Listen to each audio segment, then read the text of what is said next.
Shalom. This is to all Israelite groups and all Israelite communities and all breakoffs from One West and breakoffs from breakoffs from breakoffs from breakoffs. No matter what rainbow uniform you wear, red, white, purple and white, uh, uh, uh, uh, all white, it don't matter. You should all treat the ISUPK like your weird, misunderstood Sabbaths. You shouldn't do anything until you counsel with the ISUPK. We'll tell you when and what to eat. We'll tell you who to marry. We'll tell you who to have sex with and how. We'll tell you how to resolve conflicts with your wives. We'll tell you how to resolve conflicts with your kids, your brothers, your sisters, your parents, your friends, everybody. We'll tell you when and how to pray. We'll tell you how to direct your life in a way that's pleasing to the Most High God of Israel and our Black King Yahushua, aka Jesus Christ. We will be to you instead of a God. Just like the Most High told Moses in Exodus 4:16 that Aaron would be to him instead of a mouth and he would be to Aaron instead of a God, that's what we'll do for you. It is what you all need because none of you know what the fuck you are doing. I pray you understand. Shalom.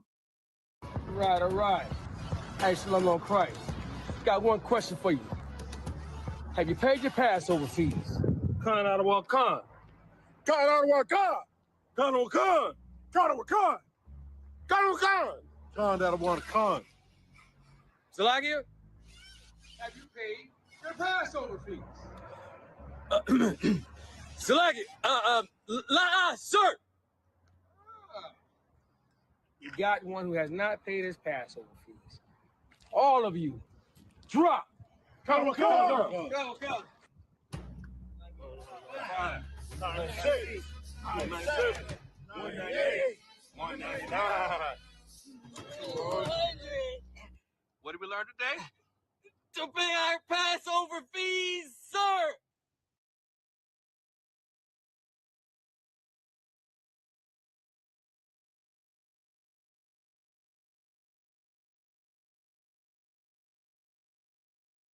Want to know how I protected my team's focus time and got 50% more done? Managing projects shouldn't be hair-pullingly painful. But between endless meetings, constant email updates, and trying to figure out who's doing what, it usually is. And just when you think you've got everything under control, that's when I found Motion. Instead of flipping between poorly adopted project tools and fighting with spreadsheets, Motion brings everything into one view. Your team's workload, project timelines, and real-time updates all in one place. No more jumping between tools. Here's the good bit. When that inevitable urgent priority request lands in your inbox, Motion automatically adjusts everyone's daily plans, like your agenda actually moves. And then it shows you exactly if you can meet your timelines. Forget emergency meetings. Just a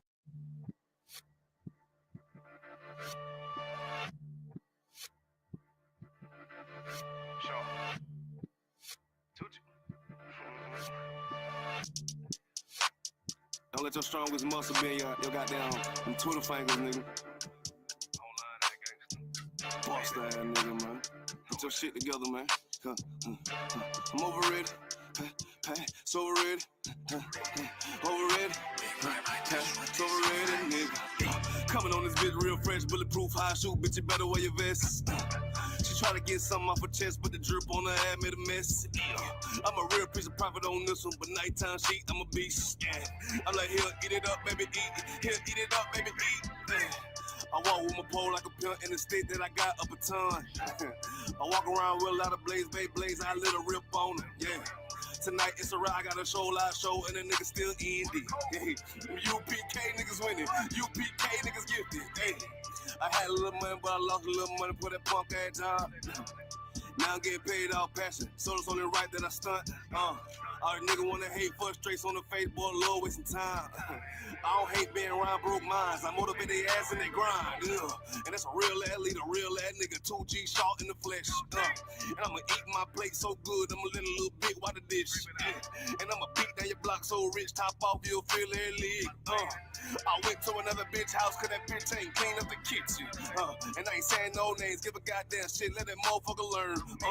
I left my phone unlocked, woke up, bitch had a damn chalkboard in front. Wanna know who it is, who the fuck is that bitch? I ain't telling no business. And I bought another motherfucking chopper, and that bitch came with some haters, but hey, I'm over it. Pass over it. I'm over it. Pass over it, nigga. I'm over it. Pass over it. I'm over it. Pass over it, nigga. I'll pass over ready. My money coming steady. I'ma rock out my good talk. Hey, the women looking good. Got them white girls. I was trying to see who got good talk. South Carolina with them 5 thick women. They better know how to cook up. Hey, never take the bitch from scratch. That'll keep a nigga, yeah, on stop. I be in Atlanta with the hitters, zone 6 rockin' with a nigga. Had a nigga walk up to a G, but couldn't get past my security. Yeah, I go out, that's my dog already, and the priest too official. Niggas in the world traumatized, trying to buy a trip off a nigga. But when keep the shows coming, keep these hoes run the hill for a change, he'll fly. But I gotta keep my fly swat on me, cause these knack bitches lying. I'm in North Carolina doing real big shit, I been got new ties. If you ain't round broke, boy, you tired. But me and my niggas, yeah, pass over ready. Pass over ready. Over ready. Pass over ready, nigga. Pass over ready. Pass over ready. Over ready. Pass over ready, nigga. That's the Pass Over Ready, man, mixtape. EP, whatever you want to call it. I'm beating y'all more. Y'all run this shit up, man. Do this shit for the Lord, man. Pass Over Ready, man. Shalom, Israel. The ISUPK presents the Lord's 56th annual Passover going down right here in Atlanta, Georgia. We got a whole bunch of events lined up for y'all, including the annual lamb slaughter. You already know. Then it's the Hebrew Academy Trials. Oh boy. Next we got the children's party. Then you know we got General Muhammad's scripture breakdown class and the Hebrew Academy graduation. The Lord's 56th annual Passover. Pay your Passover fee. It's only $200 to get all these exclusive events. Real black culture. The general's in attendance and the stage is set. It's going down. April the 12th in Atlanta, Georgia. This event is only for the black, Hispanic, and Native Indigenous people. We got a week full of events from April the 9th and the 13th. But remember, you gotta pay that Passover fee. It's only $200 to get every event exclusively. Here's the itinerary for the Lord's 56th annual Passover. April the 9th is the annual lamb slaughter. April the 10th is the kids party. At 7 p.m. later that night, General Muhammad's scripture breakdown class. April the 11th, the Hebrew Academy graduation. Later that night at 8 p.m. is the all-black party. April the 12th is the Lord's 56th annual Passover. April the 13th is the Feast of Unleavened Bread. $200, 17 years or older, pay your Passover fee. See you in Atlanta, Israel. Shalom.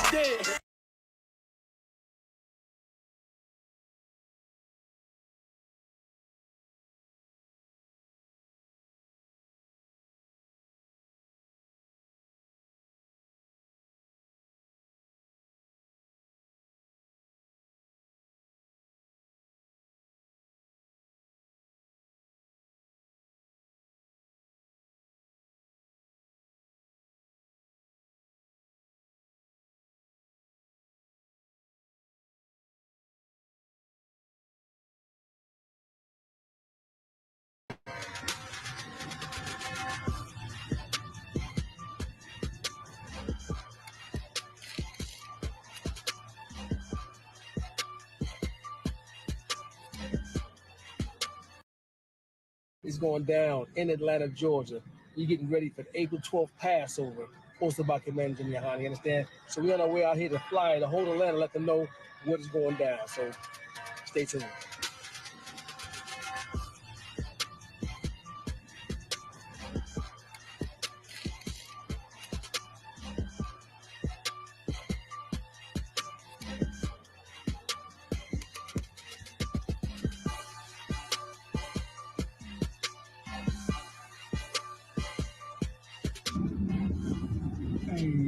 That's how we do it. The work don't stop. You understand? The work don't stop.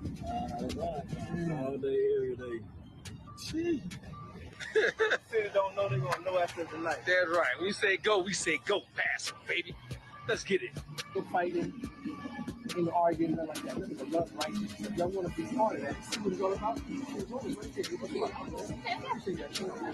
Both of y'all are invited to Passover. Okay?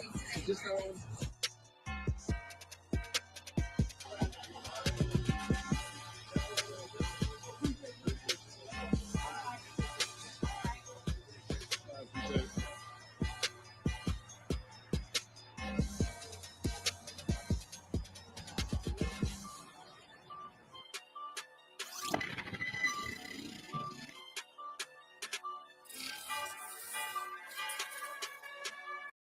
If you're struggling with getting pro vocal mixes, let me show you something that might help. It's called Xvox, and it's by far the fastest and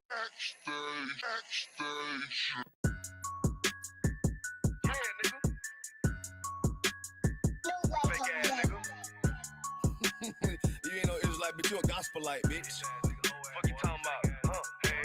If that nigga on wall, bitch, we ready. It ain't hard to find us. How can I keep that stick locked, loaded, boy, he'll fade you line up. Young nigga named is Slayer. What you think? Boy, you be done to try. Soft coast shit, we bought it. UPK, you solid. Little bitch think I'm crazy, think I'm playing like bitch, I ain't the one. Warfare every day, so who is you, bitch? I don't need your love. Killers right round the way. What you think? I love this brotherhood. Hood. More than you, bitch. Sharp on shit, I'm about it. UPK, you solid. Fuck nigga don't want war. It ain't enough clips in your army. All the bitches wanna take my piece. All the hoes wanna take my piece. All the nigga wanna take my piece. No, I can't let a dog take it from me. I can't let a dog take it from me. You a hoe study and you dummy. And these bitches really out this bitch walk around like they don't know nothing. And the lame nigga fall phone and get set up for the coins and get gunned down, man down. Should've took the time, get a damn no. But I see the solid and I show her. She could never get a police hold. You a dirt ass, rust that neck bitch with a fake ass jury.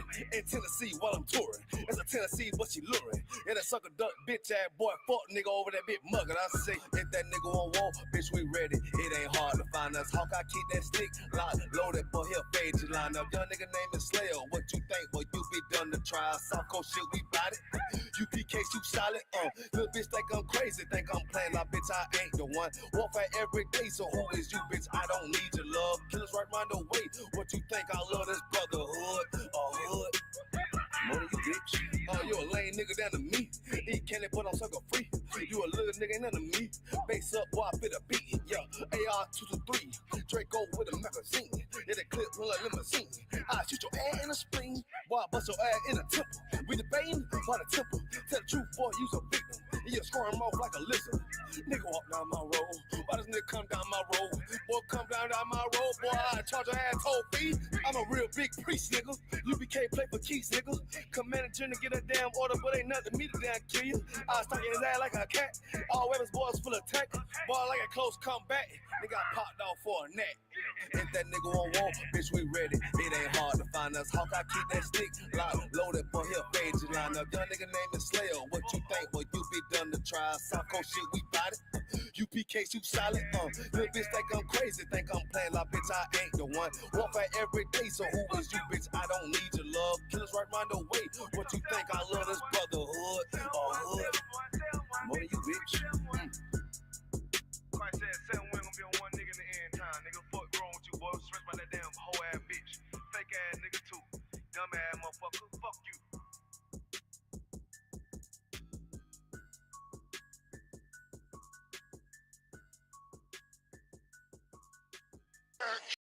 To Atlanta.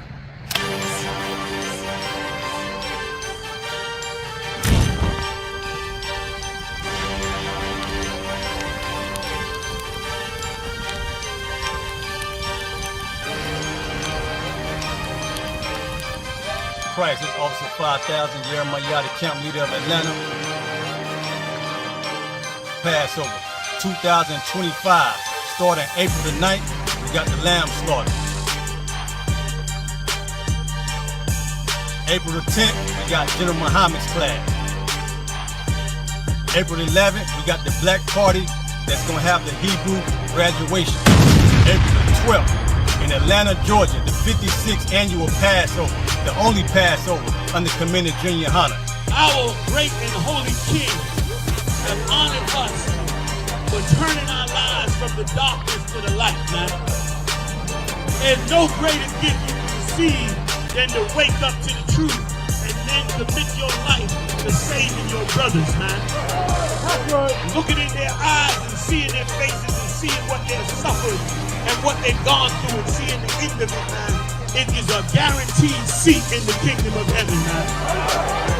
So in the name of our King Yahushua, we dedicate us another Passover of brothers and sisters' lives being saved. April the 13th, we got the Feast of Unleavened Bread.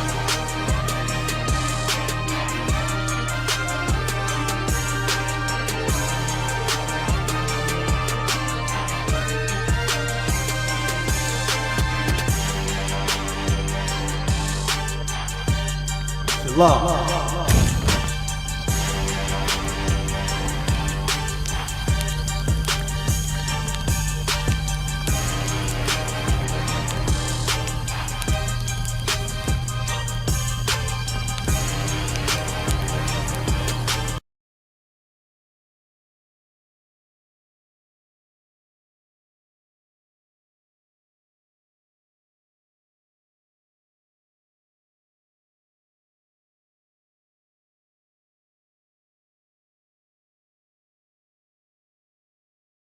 Strongest muscle been your goddamn them Twitter fingers, nigga. Boss that nigga, man. Get your shit together, man. I'm overrated. So overrated. Overrated. So overrated, nigga. Coming on this bitch real fresh, bulletproof, high shoot, bitch, you better wear your vest. She try to get something off her chest, but the drip on her head made a mess. I'm a real piece of profit on this one, but nighttime sheet, I'm a beast. I'm like, here, eat it up, baby, eat. Here, eat it up, baby, eat. I walk with my pole like a pimp in the state that I got up a ton. Oh. Hey, I don't give a love fuck about what them bitches gotta say. I'm a woman West nigga till they put me in the grave. I don't give a love fuck about what them niggas gotta say. I'm a woman West nigga till they put me in the grave. I don't care about what they say. Hey. Fuck with my Akima, fuck with my sister, then I got a problem, I'm never gonna miss you. I got 100 hanging out the AR, I got a 50 hanging out the pistol. He say it's corner, I'm just being realistic. I be on them corner posted with the realest. If it's the Sabbath, then we going fishing. I'm reeling them in, that's a God-given mission. I'm really on 10, but I'm stamped in the pistol. I get the order, be glad at this mission. Hebrew Academy graduate, nigga. Training, go through the baddest conditions. I don't fuck with none but the baddest of bitches. She righteous, submissive, she glad to be with me. And that thing Putin like Batman, niggas. She know I'm a prophet, she gotta be listening. Disrespect, I ain't having that shit till I go make some business from scratch. She bitching the different breed of black men. We don't do the back bend. I remember back when I was really trapping, trying to get the racks in, selling dope to black men. But now I'm trying to make it straight. Like, don't forget about my face. We standing up straight, can't fold us. Too heavy, the world won't hold us. Don't use some rank, I told you. Line up in these ranks, we sold you. You can take that to the bank, we focus on. How many times must we remind you? One body, one way, some way. But never take up as a flex. When the law with your ain't no up next, it's just us, nigga, that's that on that. All that weak shit, that ain't no threat. Say you won't beat, bitch, with that ain't no sweat. We with all that. We with all that. The Lord called a nigga out the world. I responded and called back. Oh, Lord. And everything that they stole from us, fuck that shit. We want all that. Them niggas snitching and they act like bitches. That's why we unaffiliated with them. They killing women and they fuck with sisters. That's why we unaffiliated with them. They telling lies, switching up the doctrine. That's why we unaffiliated with them. They ain't gon' ride until they die, so that's why we unaffiliated with them. Come on, the commanding general, your honor, we unaffiliated with them. Like they tongue and they say they keep that shit 100, we unaffiliated with them. They telling lies, switching up the doctrine, that's why we unaffiliated with them. They ain't gon' ride until they die, so that's why we unaffiliated with them. We unaffiliated with them. I cannot fuck around with fake niggas. We taking ground when we in your city. You better hide the women, hide the liquor. Keep that bitch on me, please don't but the same. Don't be a fool and be another victim. Say you a goon, you just another Christian. How you my brother, you ain't in here with me. We in the gutter, deep down in the trenches. We with them niggas locked up in the prison. Fucking Hispanic, Native American, Indian. We ain't just talking shit, but we living in it. We be everywhere, you can't miss it. And we be precious hell, take a picture. And we professional with the scriptures. Play, we gon' script them, yeah, we some killers. These niggas tripping, they mind blown. Swear business, forgive me if I'm wrong. I don't get it pause when niggas say that they be looking for niggas to slide on. The slide that I know about is when I assemble the group with the slide for real. I get the order, you know that it's slaughter. kingdom of heaven. You niggas get wet up by niggas. I'm fed up. I rep UPK. My niggas won't let up. Got choppers, got 9s, AKs, Berettas. You say you don't like me, you say you won't fight with me and my nigga like bitch or whatever. You say you don't like me, you say you won't fight with me and my nigga like them niggas snitching and they act like bitches. That's why we unaffiliated with them. They killing women and they fuck with sisters. That's why we unaffiliated with them. They telling lies, switching up the doctrine. That's why we unaffiliated with them. They ain't gon' ride until they die, so that's why we unaffiliated with them. Come on the command and general, yeah, hunter, we unaffiliated with them. They tongue and they say they keep that shit 100, we unaffiliated with them. They telling lies, switching up the doctrine. That's why we unaffiliated with them. They ain't gon' ride until they die, so that's why we unaffiliated with them. Yeah. See, they always ask us like, why y'all don't fuck with such and such? Why y'all won't come together with such and such? I be like, we unaffiliated with them. Understand me? Like, niggas be out here on some weirdo shit. And to be honest, that's why we unaffiliated with them. Hey, hey, hey, that's why we unaffiliated with them. Yeah. Oh.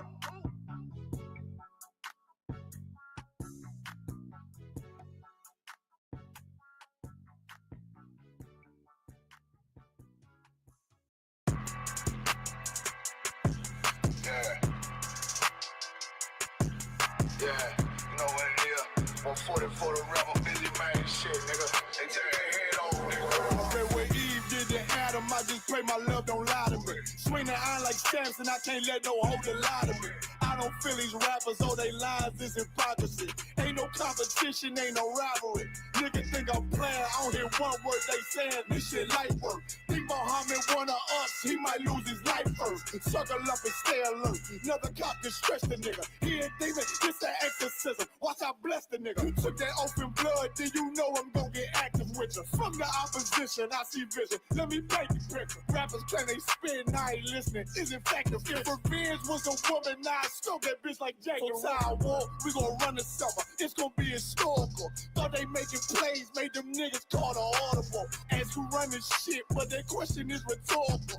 Bitch, I'm the one, me cookies with the oil. I'ma get them crackers, hell, should've never kidnapped my family. I can't do that. Bet I be the last nigga standing. Do a life sentence for my niggas, pray you understand me. I might put a switch on this Glock and call it Young Pay. How you real triggering on them dots? You a bird feeder, claiming he a demon. What's a demon to a cold leader? What he saying something, I ain't hear. This shit like it ain't about who got the gun, it's about who gon' up that fight first. I turn a bad situation to a game change. Bring soldiers from the dead, just raised up the chain. Free shots, I'ma look like Aaron Jones when I run it. Never bite the hand that feeds you, you'll never get that hand back. He bitch about 10%, I don't wanna hear none of that. He dropping sword, fuck him, just make sure you get that cover back. Look around, he ain't with us, probably cause he never was. Now my chin like you with the angels for your brothers. Everybody wanna be Richard Porter, God kill him like Alpo. Play if he want, he's laying in the trunk like Lee Malvo. A certified woman's ass nigga, I am not a toy.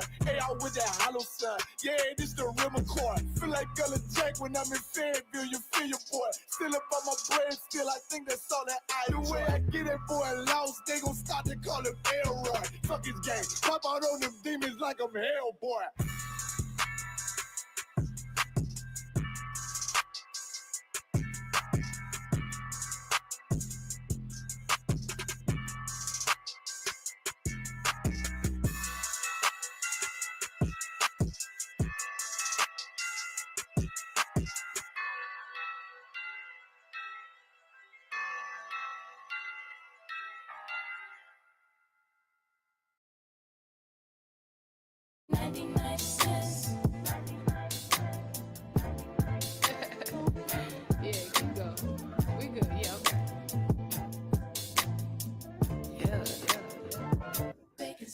Only 99 cents.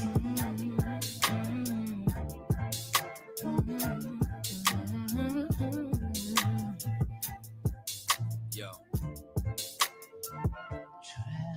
This pressure that comes with the block. You could end up inside of a box when you get your knob buzzed by a op after getting set up by a thought. Opportunity, it doesn't knock. No, that sound right there be the cops. Yep. And all of that stress that we talking still beats punching the clock. You think I want to sweep your floor from 8 to 4? Fuck, I want to take your orders for when your favorite star got an Audemars that's worth more than mama's car. Type of shit make you want to say fuck the law. When your rent's due and your piss poor, nigga, we don't even own our own corner store. So quarter waters cost a quarter more, huh? Want to be an entrepreneur. We want sign checks. We want work for ourselves. We want on the nets. You're too much of a threat when you're on your own assets. So the only thing they show us is how to be an outlet. So we won't connect. They say hi like hola. Listen to Hova. Whip up a Rover. Been watching Power. Tommy and Ghost, bruh. So I need some powder. Fish scale and soda for 99 cents. Hard to repent when you gotta pay rent. Baking soda's only 99 cents. Make it make sense, oh, make it make sense. Baking soda's only 99 cents. It's hard to repent when you gotta pay rent. Baking soda's only 99 cents. Make it make sense, oh, make it make sense. Yeah. See, the money is the motive. Repeat my history, crack cocaine is like the motif. It's plain and simple, way back then my mother hustled. It's in my blood, so I feel like it's time to grind, just like the times when niggas lie. Hold up, back then was the bad days. Motherfuckers push mad weight, I was a crack baby. Tell me nothing about my mother and the struggle. See, I love it in this fucking trying to spark when she hustle. Selling everything in the house, goddamn. She ain't give a damn about the spouse, goddamn. So my oldest brother had to man up, had to take care of us in the piece with 4 kids. And one on the way with no clip, no food in the fridge, on support shit. Got food stamps from the neighbors. Ty worth ain't ask no favors. Late night he was shot bodegas. Over bread is a me some mayo. Kool-Aid had about 4 flavors. And when I went to cash out, Aki lashed out. Told him he'd take food stamps. $15 for that kid. Fuck all that shit. Then the young nigga noticed that it could be the coldest. Take back what they owed us. Whole world on the shoulders. No food in the kitchen but the stove work. $10 in the sack and he points to the back. Say, alright, let me get that soda. 99 cents. It's hard to repent when you gotta pay rent. Baking soda's only 99 cents. Make it make sense, oh, make it make sense. Baking soda's only 99 cents. It's hard to repent when you gotta pay rent. Baking soda's only 99 cents. Make it make sense, oh, make it make sense. Yeah. So let me get this shit straight. So I gotta go take out loans to go to school, to get a job, just to pay for the loans I took out in the first place. I'm looking at this arm and hammer like I should have a hammer in my arm right goddamn now. Shit ain't make no sense. Lord, make it make sense. Goddamn. Baking soda's only 99 cents. Hey, it's hard to repent. You gotta pay rent. Baking soda's only 99 cents. Make it make sense. Oh, make it make sense. Baking soda's only 99 cents.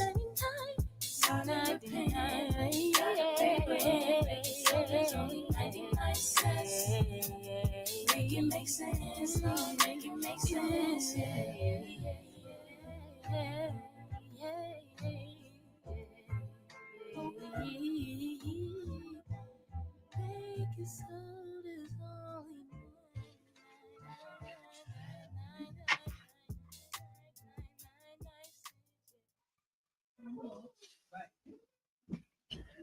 Shalom, Lord in Christ, Israel.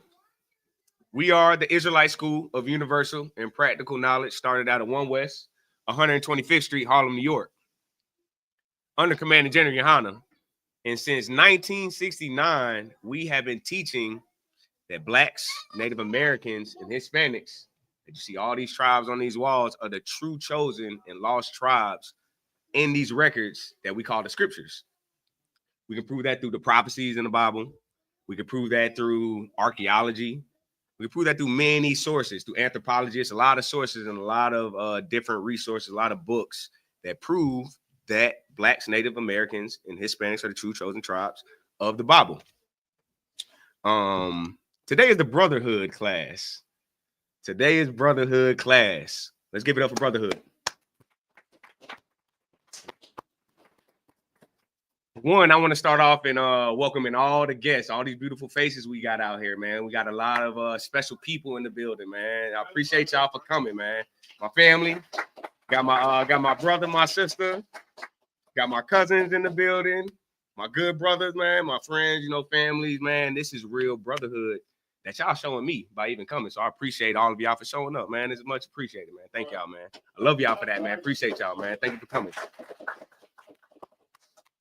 So today is the brotherhood class. First off, let me start off by saying, is everybody aware that Passover's coming up? I don't know if y'all seen some of y'all probably checked the bulletin board over here. We got the big major Passover coming up. It's gonna be April 12th. It's gonna be in Atlanta for the first time under Commander General Yohana, man. Passover will be in Atlanta in the city, man. So hopefully y'all can make it, man. It's a big event that really it really encourages brotherhood, like for sure. Like when you come up there, man, like most people have a bad stigma on a lot of these different Israelite groups or whatever. But y'all come to this Passover under Commander General Yohana, y'all gonna see some real brotherhood. It's gonna be something that you have never seen before. It's gonna be thousands of Israelites out here just showing love, man. We're gonna have a lot of sisters out there. It's gonna be a lot of different booths, people selling their different items and stuff, man. It's gonna be a lot of brotherhood out there, man. So hopefully I can come and check out the Lord's 56th Passover, which will be downtown. We'll be able to give y'all the actual location. Matter of fact, we have some advertisements coming out that y'all can scan the QR code, give you all the information on it, which will be the Passover. So I'm trying to get y'all a flyer. Y'all can scan the QR code, show you where it is, show you the different activities. It's not only the Passover. We have the Feast of Unleavened. We're gonna have a lamb slaughter. We're gonna have a children's party. We're gonna have a black party. We're gonna have the Hebrew Academy graduation, which is a big thing that we have going on. A lot of the brothers, they going through the trials. A lot of brothers gonna be going through Hebrew Academy. So it's something that you guys might not want to miss, man. Hopefully I can make the ceremony or the graduation that we have once we go through the Hebrew Academy trials and everything. So it'd be dope to see y'all faces out there too, man. So appreciate y'all for coming. Hopefully we see y'all again, man. Hopefully this isn't the last time. Hopefully it's not the first time. Well, it is the first time, but hopefully it's not the last time. So we're gonna start off with brotherhood. When you think of brotherhood, let me ask you guys a question. What is brotherhood? Anybody have an idea of what brotherhood is, or what do you think of when you think of brotherhood? That's a good one. That's a good one. That's a good one. We're gonna touch on that too. That's a good one right there. When most people think of brotherhood, they think of fraternities, think of sorority. Some people think of gangs, man. The brotherhood in the brotherhood in the street. A lot of people think of gangs. Some might think of masonry. You know, I know some of us are familiar with masonry. You know, we got a little bit of understanding on masonry or whatever. But brotherhood is, well, first off, let me get can you get the Google Oxford Dictionary definition of brotherhood?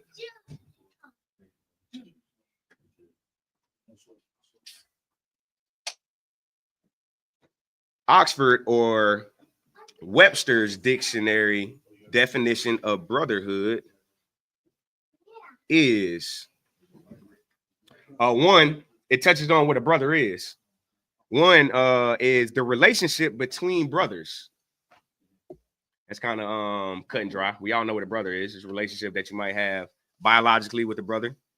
The two, Oxford's definition of brotherhood is an association, society, or community of people linked by a common interest, religion, or trade. That's Oxford's definition. Let's get what the scriptures say what a brother is. The scriptures definition of what a brother is or what brotherhood is.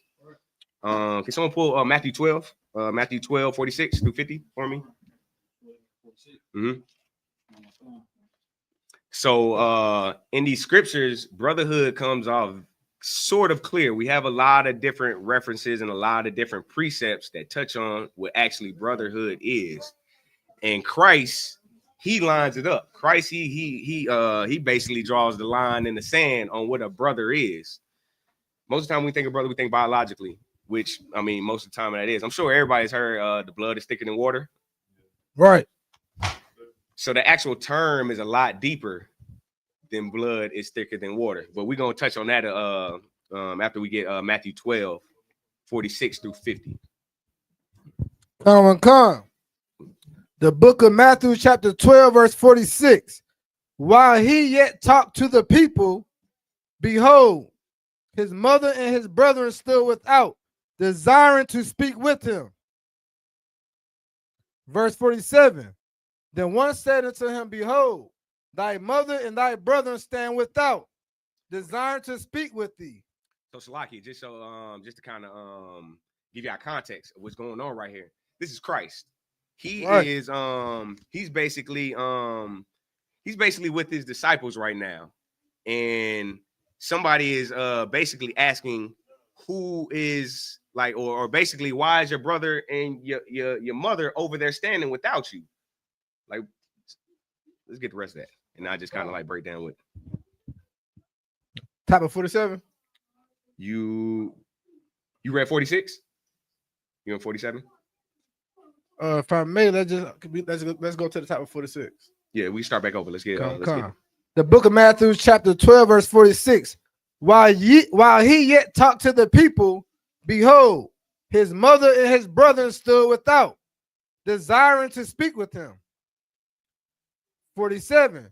Then one said unto him, behold, thy mother and thy brethren stand without, desiring to speak with thee. This Christ. He's talking to people. His mother and his brother show up. Okay. People are saying, hey, man, why is your mother and brother over there? They desire to speak with you. What's going on? You can continue reading. Verse 48. But he answered and said unto him that told him, who is my mother and who are my brethren? It's Christ asking, who is my mother? Who is my brother? These folks asking like, hey, your mother and your brother is over there. Like, why are you not with them? They're desiring to speak with you. Why are you not, Right. What's going on? You're not going to go over there and holler at your moms and your brother? Right. Christ asks, who is my mother? Who is my brethren? Continue. Let's see where let's he goes with it. Verse 49. And he stretched forth his hand toward his disciples and said, behold, my mother and my brethren. Verse 50. For whoever shall do the will of my Father which is in heaven, the same is my brother and sister and mother. So basically, this is Christ laying out what brotherhood is, or what the brotherhood is, who his true brothers are, the ones who do the will of his Father. That's right. The will of his Father are the ones who keeps his Father's purpose, who keep his Father's commands, who do what his Father would have him to do. The will of his mother, or the will of his friends, or the will of the Most High. The people who keep that will is his mother and his brother. Those are his brothers. Right.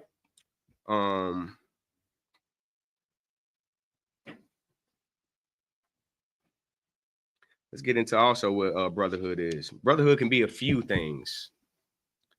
Brotherhood also can be, you could grab 1 John 5, 2 through 3 for me. So most people, when we think of brotherhood, we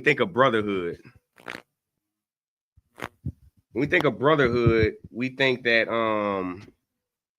it's like being cool with somebody, or it's just it's hanging out with your partners, people that you could drink with, people you could smoke with, people you could party with. That's what we think brotherhood is, but that's not really what brotherhood is. Right. Brotherhood is love. Brotherhood is like having compassion for your brother. Brotherhood is having sacrifice for your brother. The love of your brother is in 1 John 5, 2 through 3. 1 John 5, 2 through 3 tells us exactly what the love of our brother is. This is the book of 1 John, chapter 5, starting at verse 2. By this we know that we love the children of God, when we love God and keep his commandments. So that's how we know what the love of your brother is, by keeping the Most High's commandments. I see we got who's that online right there? Is that young man Joseph? Shalom, Yahweh Hashem Yahshabakta, Adwan. Shalom, Yahweh Hashem Yahshabakta. Good to see you, my brother. Sir, you Tawab? Yeah, man, I'm Tawab, man. Thanks for checking in, man. Good to see you, brother. Good to have you in class, man. I see we got a few comments too. You mind if we go through the comments? Baba Gasha? Okay. Con. We got a few check-ins. Who's that? That's your. Oh, we got my boy Yaqua Gabar in the building. True Yaqua Gabar, man. Good looking, man. Thanks for checking in, man. In the class, man. Good to see you, my brother. We got a few. Oh, we got Officer Makulat in the building. Got him checking in. That's a good brother right there. Thank you for checking in. Look at that. We got the Ottawa in the building. The Pops Rob in the building. Of course, we got him in the building. Thanks for checking in. Good brother.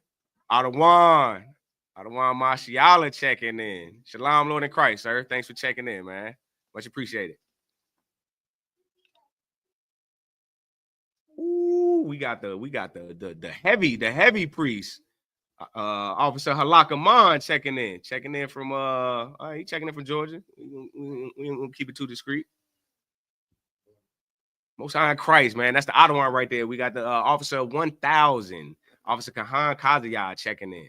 We appreciate you, Ottawa. Thanks for checking in as well, man. We just had to, show some love to all y'all checking in. Thanks for checking in, Ottawa. Mawasar checking in. Got the big priest from the east. Mawasar checking in. Is that all we got? Okay, that's all we got. The water. To all the Ottawanium, all the Akim checking in. We appreciate y'all for checking into the brotherhood class, man. That's that strong brotherhood right there, and we appreciate y'all. Thank you. So we're gonna get into what brotherhood also is according to these scriptures, which is 1 John 5:2-3. You can start from the top again. Khan. This is the book of 1 John, chapter 5, starting back at verse 2. By this we know that we love the children of God, when we love God and keep his commandments. So this is the New Testament. This ain't Old Testament. Most people, right, man, what's kind of messed up, man. I'm about to start throwing the darts a little bit. Pastors normally say that the love of your brother is one or two things. They always go to to when Christ said off of these two laws is what hangs the rest of the laws. Like they say, loving your neighbor is one or two things. Love your neighbor is normally like a feeling you have, right, or just like it's basically like it's how you treat somebody, but it's a little bit deeper than how you treat somebody. This is the New Testament right here. 1 John is definitely like almost the end of the New Testament. Most people say the law is done away with, and the law is not done away with. Keeping the law is loving your brother. Right. By us, the law is brotherhood altogether. Yeah, right. What I would say is by us, the law is loving your brother.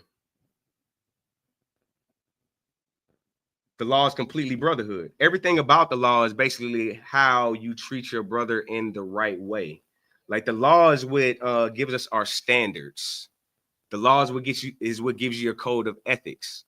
Right. How you tell a person's morality or how you tell what a person really stands for is by the laws and the rules that they follow. You can tell a lot about a brother that doesn't have no filter, or a brother that doesn't have no speedometer, no barometer. Most people is off the hinges or whatever. These are lawless people. Right. And the law is basically like how we show brotherhood. That's how we treat our brothers.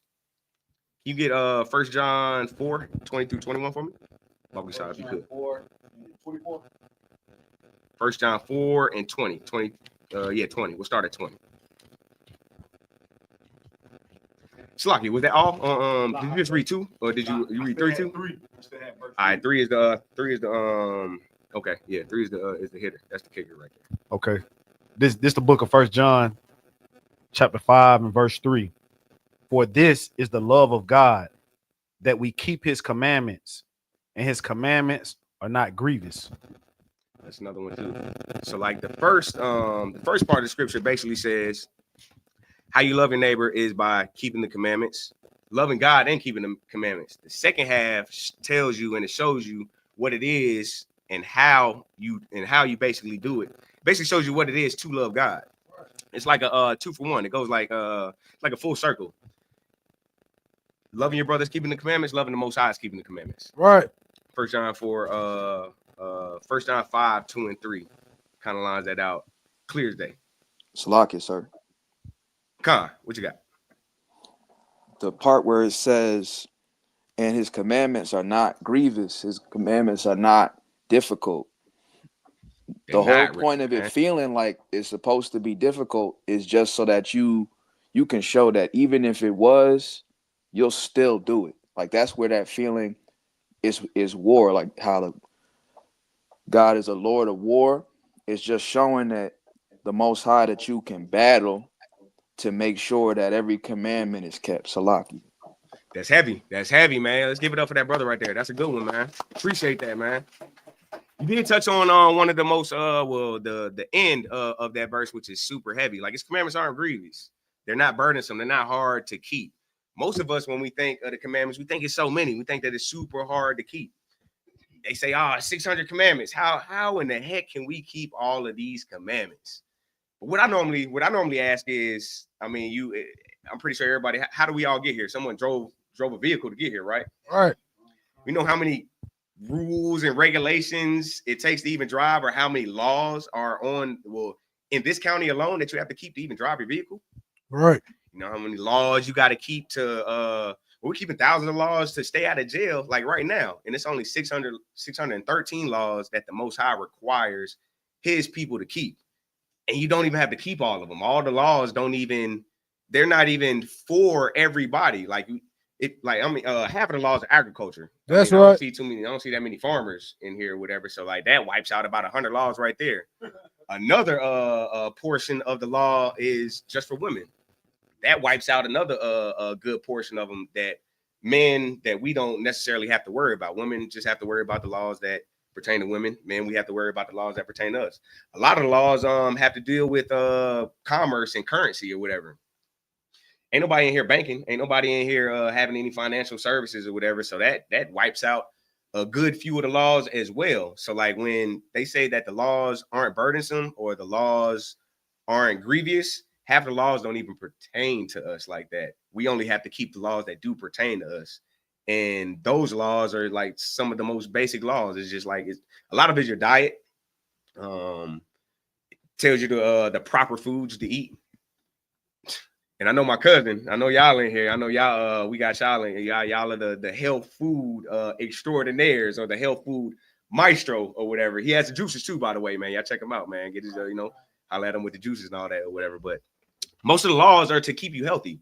The food that the Most High tells us not to eat, half of those laws or half of those foods that he tells you not to eat are the most unhealthiest foods on the planet. That's right. Like pig and swine and everything. That is the most filthiest animal on the planet.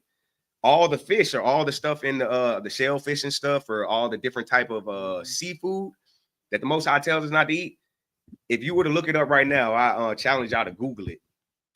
All those shellfish or all that fish or whatever in the law they tell you not to eat are some of the most highest foods, or these fish have the most highest levels of mercury that you can find. So it's almost like the Most High knew what he was doing by telling us not to eat these certain things. That's right. He knew what he was doing by telling us not to do certain things. Like half of the laws, like when I say it's brotherhood, half of the law teaches you how to settle disputes. That's what most of the law is about. Like most people say, oh man, the eye for an eye. Well, are you still gonna kill a brother? Live by the sword, die by the sword, the eye for an eye type thing. They say, oh, well, you still, if someone harms you, you're gonna harm them. That's not that's not the spirit of the law. That's not the spirit of the law. That's not the purpose of that law. The purpose of that law is to settle disputes and to settle it in a orderly fashion. We do everything decently and in order. That's right. And that's all the law is about. How we basically can understand each other and yeah, basically, I mean, like when you have disputes with a brother, how you can resolve a dispute in an orderly and in a decent way. That's what the law is about. But we're gonna keep on getting into the love part of brotherhood and how brotherhood is love. You got 1 John 4:20. Khan. The book of 1 John chapter 4 verse 20. If a man say I love God and hateth his brother, he is a liar. And that's deep too, because most people say they love God. They say it's a feeling in my heart. I get goose pimples when I, the people that get goosebumps and stuff, like when they catch the spirit or whatever, that's them loving God. When they hear a certain song, whatever makes them think about God, or God knows my heart and all that. We just read in 1 John 5:3 that the love of God is keeping the commandments. So most people say they love God, but what's the opposite of love? The opposite of love is hate. So if you're not loving God properly, which it tells us how you love God properly, you love God properly by keeping his commandments, then you obviously feel the opposite way about him if we're not keeping his commandments according to these scriptures. So how can we love, or how can we say that we love God and say that let me finish that for me. Matter of fact, start from the top for me. The first book of John, chapter 4, verse 20. Salakia. If a man say, I love God, and hateth his brother, he is a liar. For he that loveth not his brother whom he hath seen, how can he love God whom he hath not seen? It's heavy. You hate your brother by not keeping the law. You love your brother by keeping the law. You hate God by not keeping his law. You love God by keeping his law. I mean, it's pretty much simple or whatever.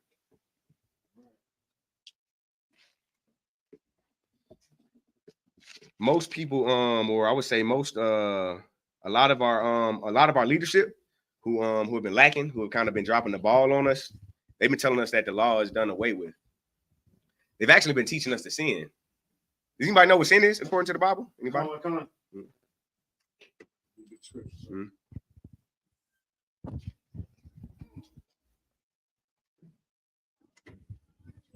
Oh, yeah, let me know if you got any questions. Young man Joseph, let me know.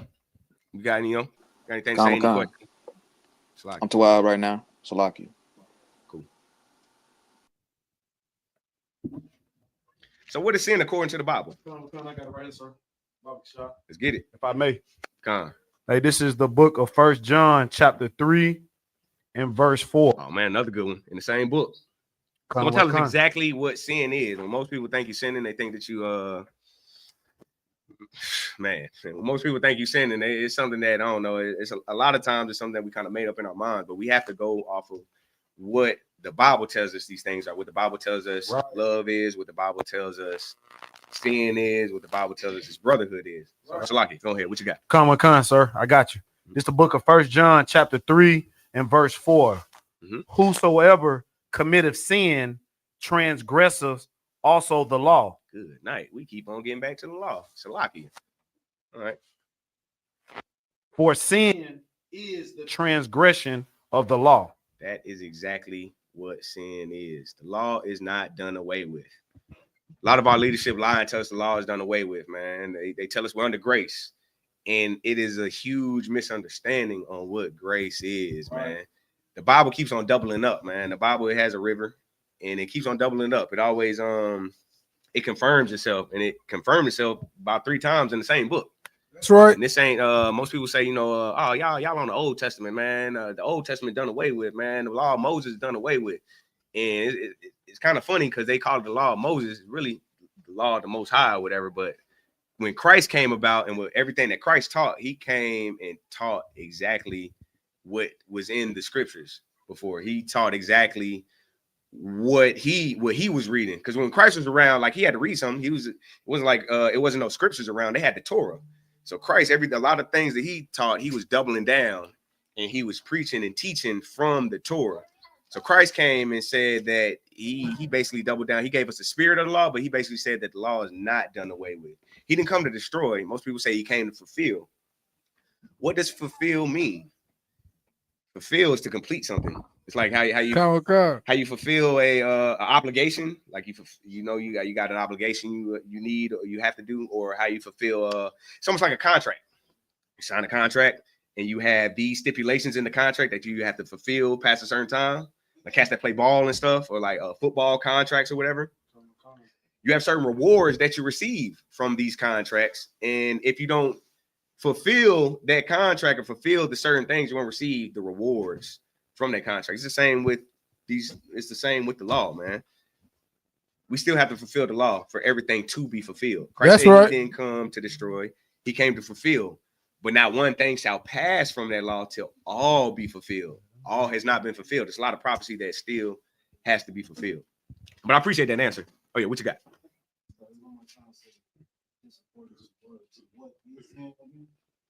Sin, according to the word, is 1 John 3 and 4. The transgression of the law. So when you break the law, when you do anything in opposition of the law. What you got? Come. Oh yeah, come. This is the book of 1 John, chapter 3 and verse 4. Whosoever committeth sin transgresseth also the law. For sin is the transgression of the law. Appreciate it. If one of y'all could, can you get Romans 13, 8 through 9?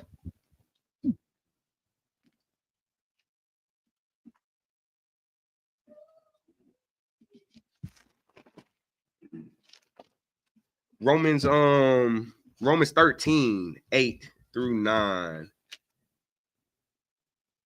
That one tells you what the love of your brother is. That's a heavy one. The brotherhood, like I said, is love. We're gonna touch on this last scripture on love. Brotherhood is also correction. Right. Your brother really ain't your brother if he can't tell you when you slipping. Your brother ain't really your brother if he can't tell you when you're falling off. Right. Your brother ain't your brother when he can't tell you when you about to crash out, man. We gotta be able to tell our, and that's the hardest thing to do. I ain't gonna lie, man. That's the hardest thing to do. It'll hurt, or I would say for me, it's always been pretty hard to tell like a lot of my partners, like when they going wrong or whatever, because you don't want to offend your brother, but you offend your brother more by letting him crash out and knowing that he was about to crash out, but you didn't say nothing about it. That's right. You ain't throw up the caution sign. You ain't give him the big red stop sign to let him know, hey, bro, you about to crash out. And if your brother was to know that you seen him falling off, or your brother was to know that you seen him going in the wrong direction, you didn't say nothing, that'd be way more of an offense, I would think. I mean, could we all agree on that? That's right. We all should be able to tell our brothers, like when we falling off and when we see them falling short, and that's true brotherhood as well. But we're gonna touch on the correction because there's a lot of scriptures on how we should correct our brothers, when we should correct our brothers, and the effects of correcting our brothers. Like some brothers, they'll take it wrong. Like some brothers will get offended if you correct them. They'll be like, hey man, we supposed to be partners. We doing the same thing. You know, what you got to tell me? You ain't no better than me. But it really ain't about being no better than nobody.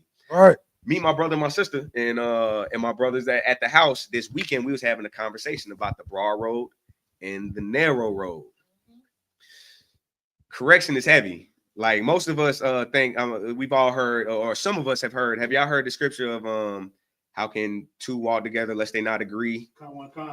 Or the scripture of the broad road and the narrow road, or it's harder to pass through or to get in the kingdom of heaven than it is of the eye of a needle. I'm paraphrasing. We might bring that up in a minute too, or whatever. Right. Come. To get through an eye of a needle, you can't walk.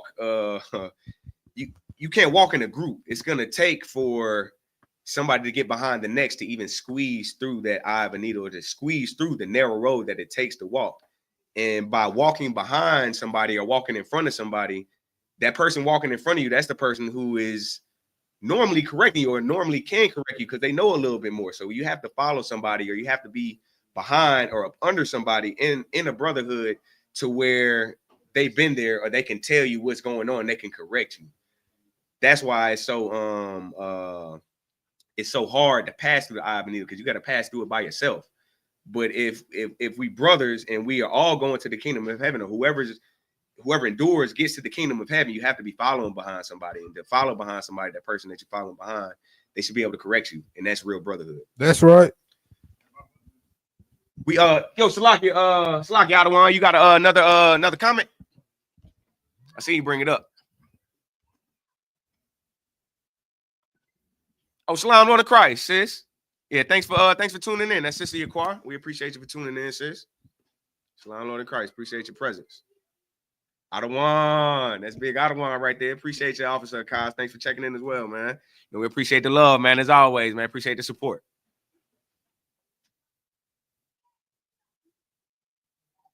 Adawan, Azaria Allah. We got Azaria Allah checking in from Harlem, the headquarters.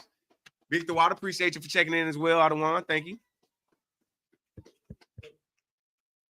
I look like that's about it. Big headquarters. So Salaki, if you could you touch on Romans 13? Oh, Salaki, we got a question.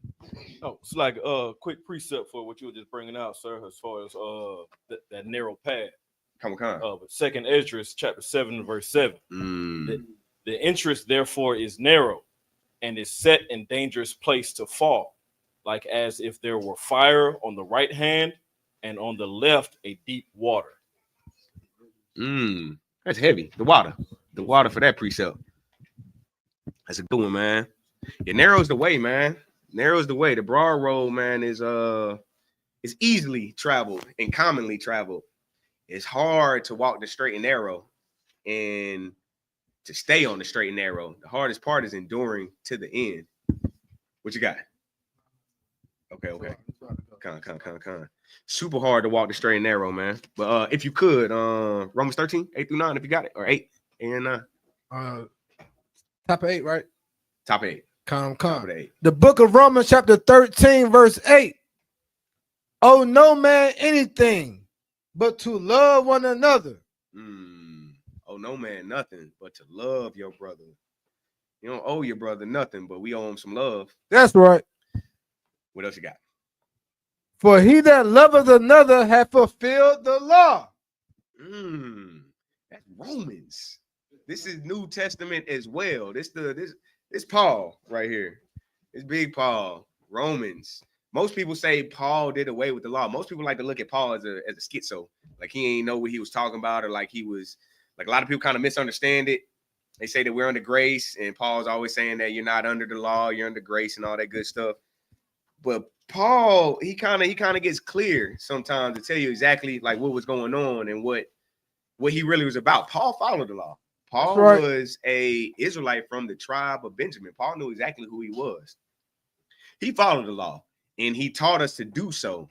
It's just that he also was teaching grace, with a lot of people kind of misconstrue or whatever. We're not going to touch on that. We can get into that, but we're gonna keep it on the love of your brother and what the love of your brother is. Can you read that one more time, Bob Kashan? Con from the top. The book of Romans, chapter 13, verse 8. Owe no man anything. No man nothing. Con, but to love one another. To love one another. And how we do that?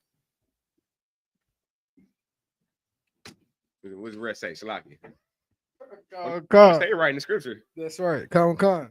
For he that loveth another hath fulfilled the law. Shalaki. Which is one of the two great laws that Christ told us to keep. Love your brother and you love the Most High. With all your mind, body, and spirit. Paraphrasing. That's right. Love your brother as yourself. So now we're going to get into the correction of our brothers, or the correction, or what the concept, not even the consequences. We're going to say the effects of correcting your brother. If you could pick up. We still got one more. Okay. Yeah, let's get verse 9 then. Con. The book of Romans, chapter 13, verse 9. For this thou shalt not commit adultery.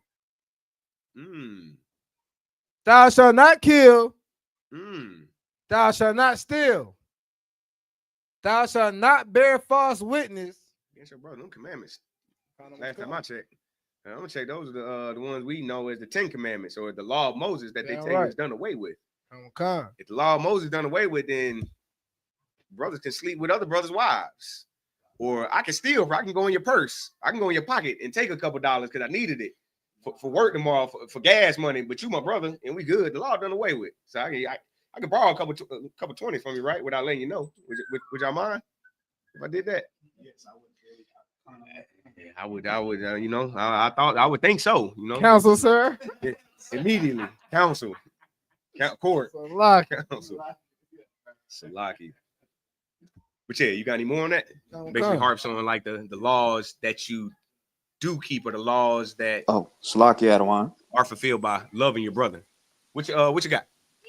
Priest Officer Akaz has a precept in the comments. All right. What do you got? 2 Peter 3:16. God dang, I was going there. That's a good one. I don't want the water, sir. Big Tawala. 2 Peter 3:16. About to bring it out on 3:16. That's a good one. Bow, bow, bow. This is the book of 2 Peter, chapter 3, and verse 16. As also in all his epistles, speaking in them of these things, in which are some things hard to be understood, which they are unlearned and unstable rest, as they do also the other scriptures, unto their own destruction. Let me get that one more time. This is the book of 2 Peter, chapter 3, and verse 16. As also in all his epistles. Epistles, those are the letters. Speaking in them of these things, in which are some things hard to be understood, which they that are unlearned and unstable rest. That's basically saying like how we misinterpret, or it's hard to understand certain concepts that Paul was speaking of. Like we wrestle with these things, and people that are unlearned or people that are unseasoned in these scriptures, they wrestle with the understanding of Paul. And that's why we have such a big it's a big disconnect when it comes to the understanding of Paul's writings in his epistles. Right. It's super easy to misunderstand them because a lot of us don't know the history or don't know the temperature of what was going on at the time when Paul was writing these epistles to these churches. Every epistle is a different letter to a different church. Right. Every church had different things going on in these times that Paul had to address. When he was when he was in jail, he was addressing a lot of different things, and he wrote different letters to epistles. That's why in certain ones you'll see that he might harp on, or he might get super deep into the circumcision and how you treat certain brothers. Right. Certain epistles he might get into idols, false gods, or eating the wrong things that are sacrificed to idols. That's because these are different issues that different churches were dealing with at the time or whatever. And it kind of gets hard. It kind of gets hard to understand what he was saying because I mean we got to do the history of it. We have to look up the history, look up the temperature, look up what was going on in these churches at the time or whatever. And it's super easy to get it misunderstood. Also super easy to get it misunderstood because the Apocrypha was taken out of the Bible. That's like almost like 400 years of records that get us to understand, or that gives us the knowledge on what was going on in the Greek captivity. Like a lot of us don't even know about the Greek captivity, which is the Hellenization of our people, or the Hellenized period that a lot of us don't we don't know too much about that Apocrypha, so we kind of don't understand what it means to be a Gentile, and we misinterpret or we misunderstand what a Gentile is when the word Gentile only means nation. But what you got out? It's like it, sir, if I could, if I may. So yeah, it's like, it seems like when we dealing with Paul, it's like that's like trigonometry. It's like we jump straight to trigonometry. We skip pre-K. We skip kindergarten, we skip elementary school, we skip middle school, we skip high school, we skip college, and then we just go straight to trigonometry 1301. That's too deep, you man. Know what I'm saying? It's too heavy. That's too deep, man. The Most High, he always likens us to children in this word. Like we're always looked at as the children of the Most High. We ain't the adults of the Most High. We ain't men and women of the Most High. We're children. We're liking the sheep or whatever. And what does a child need? Like when a child is we've all heard of the born again concept where you got to be born again to come into this truth. For one, when you're born again, you're a baby. Y'all ever seen a baby eat steak? Paul kicking that steak. Yes. Paul is chefing up steak. Babies need milk. We need the foundational principles of what these scriptures are and what these scriptures say. We got to start from the bottom. We can't get in this and start reading Paul and saying, grace and law and circumcised and uncircumcised, follow the law, don't follow. We can't get started in that and jump into the meat. We got to get on the milk, and the milk is the basic, the foundations, the rudiments of these scriptures or whatever. And by reading some of these epistles, we can get it mixed up. Appreciate that. Yeah. Come on, what you got? Oh, so like a heavy point of what the troop just brought out, because it's exactly that. Like you were bringing out, is that Paul was talking and writing to people that understood the law. Heavy. That's it. So like you said, it's a jump to trigonometry. Yep. They had the understanding of the basics of the law. Come on. And if I may bring out another precept to go with what you were just saying, as Absolutely. far as the Come on milk. with it. But Isaiah 28, and we'll start at verse 9. It says, "Whom shall he teach knowledge, and whom shall he make to understand doctrine? Them that are weaned from the milk." So that lets you know right there that, hey, you got to be weaned from this milk first. Just like you were saying, you have to have the basic understanding of the law, you know what I'm saying, teaching of the Most High. Doctrine, Said, and drawn from the breast, and drawn from the breast. Verse 10. For precept must be upon precept, precept upon precept, line upon line, line upon line. Here a little and there a little. And that just lets you know right there is exactly how we teach in ISUPK is we're not going to just bring out one little thing. We're going to follow that river like you mentioned earlier. It is a river, man, and it flows through the water for that. It is definitely a river that flows through the Bible. Precept upon precept, line upon line. Precepts have references, and you can find them all throughout the Bible. They normally line up. But that's a good one. That's a good one. The water. Other one. You read Romans 13, 8 through 9. We already got that one. So that wraps up like what the love of your brother is. The love of your brother is keeping the law. The love of the Most High is keeping the law. You fulfill the law, or you fulfill the law by loving your neighbor. Now let's get into correction. Loving your brother is correction. How do we correct our brother? Or, you know, what is the significance of correcting our brother? You got proper? Yeah, what you got? So now if I may, we ain't finished verse 9. If you Romans 13, 8. Romans 13 and verse 9. Okay, yeah. Let's touch on 9. You want to finish it up? Absolutely. Come. Mm-hmm. Should I start from the top, or you want to start? Let's run it through the top. Come. The book of Romans, chapter 13, verse 9. For this thou shalt not commit adultery, thou shalt not kill, thou shalt not steal. Start from 8 one time. And then, The book of Romans, chapter 13, verse 8. Owe no man anything but to love one another, for he that loveth another hath fulfilled the law. Verse 9. For this thou shalt not commit adultery, thou shalt not kill, thou shalt not steal, thou shalt not bear false witness, thou shalt not covet. Covet. Thou shalt not covet. And if there be any other commandments, it is briefly comprehended in this saying. Love your neighbor as yourself. Namely, thou shalt love thy neighbor as thyself. That's it. All the laws do hang off of loving your neighbor. All the laws hang off of loving the Most High with all your heart, all your mind, all your soul and spirit. Paraphrasing. That's right. All the laws hang off of that. Come. Your neighbor is not the person that lives in the house next to you. That's right. Remember, your neighbor are the 12 tribes of Israel. You got the Black, Hispanic, and Native American Indians who make up the 12 tribes of Israel. You know, that's your neighbor. That's who. When you talk about the neighbor in your Bible in this context, you're talking about your brothers, your sisters. That's of the other 11 tribes, not just Judah. Yep. You know, because you got these fake cats out here. Well, let's say these fake Salakia. You got out. Let's be more specific. The small hat. The small hat.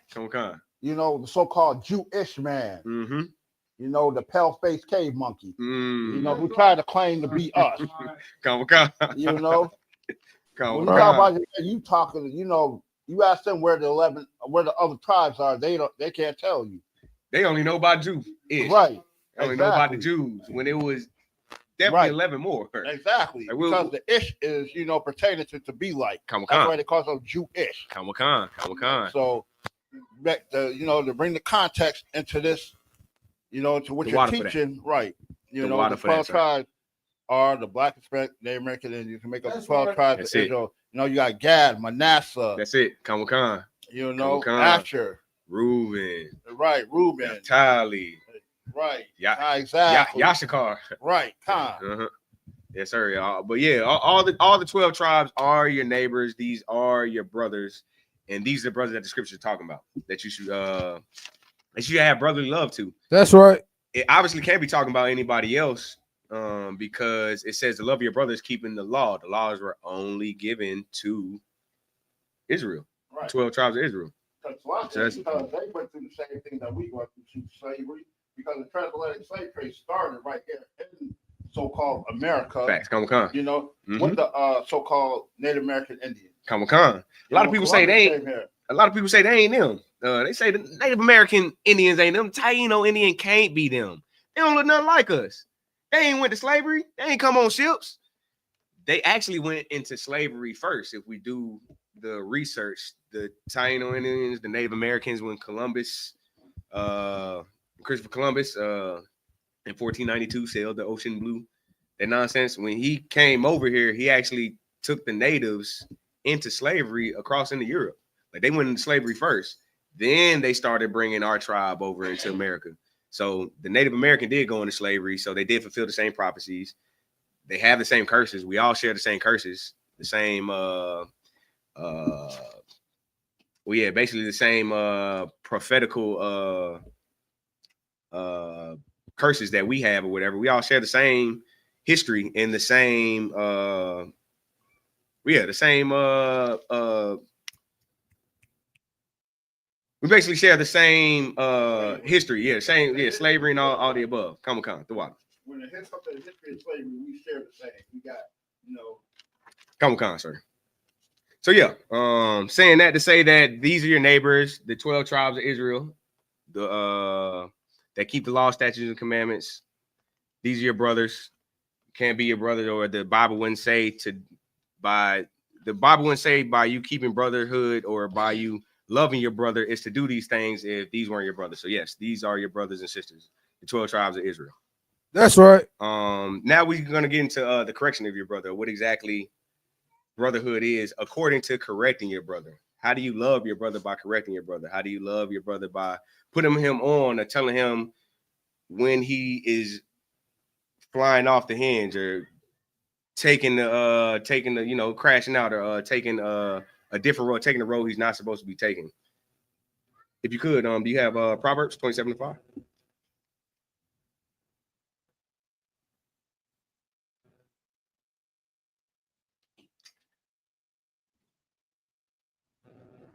I got the one. If I may, sir, you said what? Proverbs 27:5. We're gonna start with that one. Got it when you ready. And we got a few more to add on to that where it doubles up on that as well. But yeah, Proverbs 27:5. What you got? The book of Proverbs, chapter 27 and verse 5. Mm-hmm. Open rebuke is better than secret love. Open rebuke is better than secret love. What is secret love? Secret love is not telling your peoples like when they off. Secret love is love that your brother and your sister says that, oh, they know my heart. I love them. They know how I feel. That's what secret love is. Open rebuke is really loving your brother. Let's get the rest of it. We get 6. The book of Proverbs, chapter 27, verse 6. Faithful are the wounds of a friend, but the kisses of an enemy are deceitful. Faithful are the wounds of a friend. Yeah, when you tell your brother he's falling off or he's going off, you cut him. Faithful is that wound. You cut him to get some of that poison out. You cut your brother and told him where he was falling off to get that up out of him. He might be offended with you for a little while, but after a while, when he thinks about what you told him, or you told him he was like he was in the wrong or whatever, he's gonna love you for that. That's why this says, say that one more time. Start off what does 6 say again? Faithful are the the book of Proverbs, chapter 27, verse 6. Faithful are the wounds of a friend. That's the wound of a friend, when your friend cuts you to tell you when you was doing wrong. Because That's right. It's gonna hurt initially. It's gonna hurt off of the surface, but that wound is gonna heal, and that poison gonna leak out. But deceitful, you can finish that up. But the kisses of the enemy are deceitful. The kisses of an enemy, man. Those are those slick words, man. Those are the that's basically your friend saying, "Oh, you good? You all good? How you moving? Hey, man, it's all good with you. You know, you ain't don't worry about it. They're not gonna tell you when you're falling off or when you're doing wrong. They're gonna tell you everything is all good. They're gonna tell you that that keep on doing what you're doing, man. Things will change, and that is the move of an enemy. An enemy won't tell you when he sees you doing wrong. That's right. That's why we have to correct our brothers. We have to let our brothers know when we aren't moving properly, when we aren't keeping ourselves in alignment with these scriptures. Right. If you could you pick up let's go to Proverbs 9. Proverbs 9 and 8, if you could, Baba Kashah. Open rebuke is everything, man.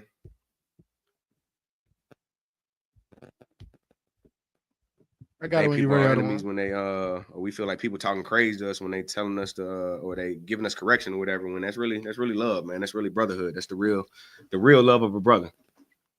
If you could, Proverbs 9, 8 through 11. Count that one, count.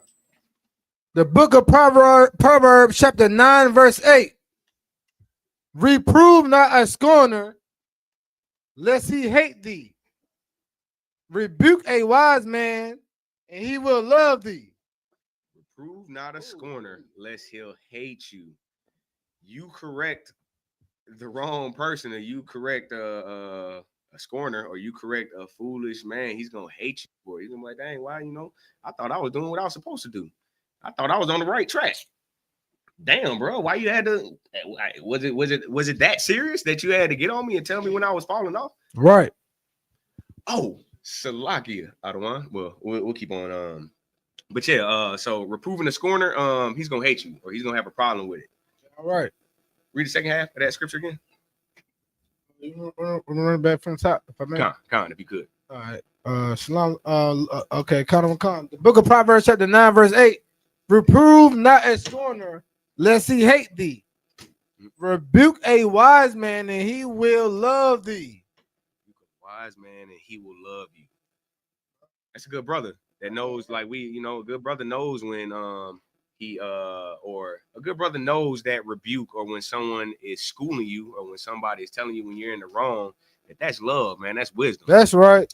And Salaka Adawan, Officer Adar Salaki, sir. Y'all Thigh, sir. Hey man, you're welcome to get in if you want to. If you want to, you sure? Sure you want you want to add on? Come on, the water, sir.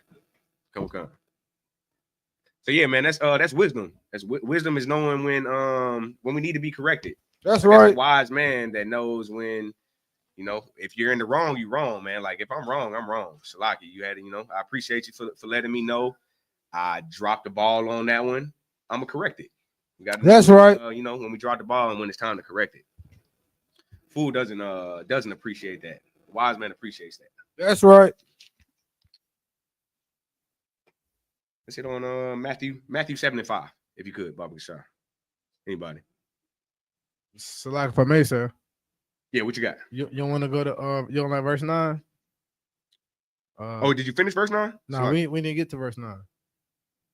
Okay, that was Proverbs 9. Oh, 9. That was 9 and 8, right? We just read 8. That's hit on 9. Salaki, my bad. Con. I mean, hit on 8. That's heavy. Con. The book of Proverbs, chapter 9, verse 9. Give instruction to a wise man, and he will be yet wiser. Teach a just man, and he will increase in learning. Give instruction to a wise man, and he will yet be wiser. The wise man's gonna listen. That's right. Tell the wise man when he was wrong, he's going to listen and correct it. Right.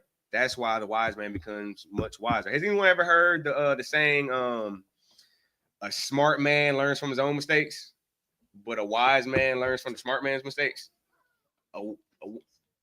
That's my brother saying right here. Yeah. That's wisdom right there, man. You learn from the next man's mistake. You ain't got to bump your head. You seen the man up ahead of you bump his head, and you seen it. You're gonna duck when you get to the same part behind him that he did, and that's why the eye of a needle verse, just to bring it back full circle again, is so heavy because someone is in front of you in the eye of a needle. Normally, I mean, you're following somebody to even get through it or whatever. You're seeing what the person in front of you had to go through to get to where he is. So wisdom is seeing what's going on and changing it. But wisdom, according to the scriptures, is changing your actions when rebuked by that wise man. So yeah. Oh, Salaki, sir. Come. And Salaki, if I could, that's a real heavy point that you're making, especially going back with the title, you understand, of your class. You understand, like how like the church preys on people. Because even when we go over this scripture, it's saying give instruction to a wise man. The church is not giving any kind of instructions. You understand? The church is only giving what's the church giving? The church is only giving entertainment. You understand? They give you things to make you feel good. Understand? Then when we keep going, you understand, the church is not going to give you no kind of instructions. Understand why? Because they don't want you to get wiser. Right? They don't want you understand heavy. Whenever like you have questions for your preacher, he's not going to give you a straight answer. He's not going to give you a practical answer. Sir. Why? Because now you're going to be smarter and wiser than him. Sir. You understand? Remember now how we talked about before. You understand? Essentially, you understand, from the old school that preachers were just used to be pimps back in the day. You understand? So of course, you know what I'm saying. So now you have a preacher that used to be a pimp, right? The pimp is not going to give you the game. Why would he? He's not going to give you the game. Why would he? Why? Because he's going to lose business. Then you don't need him. You understand? So it's the same thing with the preacher. The preacher's not going to give you all your answers, right? Because now if he gives you all your answers, there's no need for you to come back. You understand? Now he can't make any money. You understand? He can't have attendance. And then we would keep going. You understand? The teacher adjustment, and then he will increase in learning. You understand? That's what's so special about the ISBK, because ISBK is teaching brothers to learn. And then what? Then those brothers can teach other brothers. That's right. Other brothers. That's right. You understand? We can all come into the truth. Sir. You understand? And learn together. And not be confused. You understand? We can all learn. You understand? Be smart. Yes, sir. Be wise. You understand? Be practical men. So the water for that verse. Appreciate it. The water for that, Adawan. That's a heavy point. Yes, sir. Come. And if I may pick back up Officer Dar, I got a precept.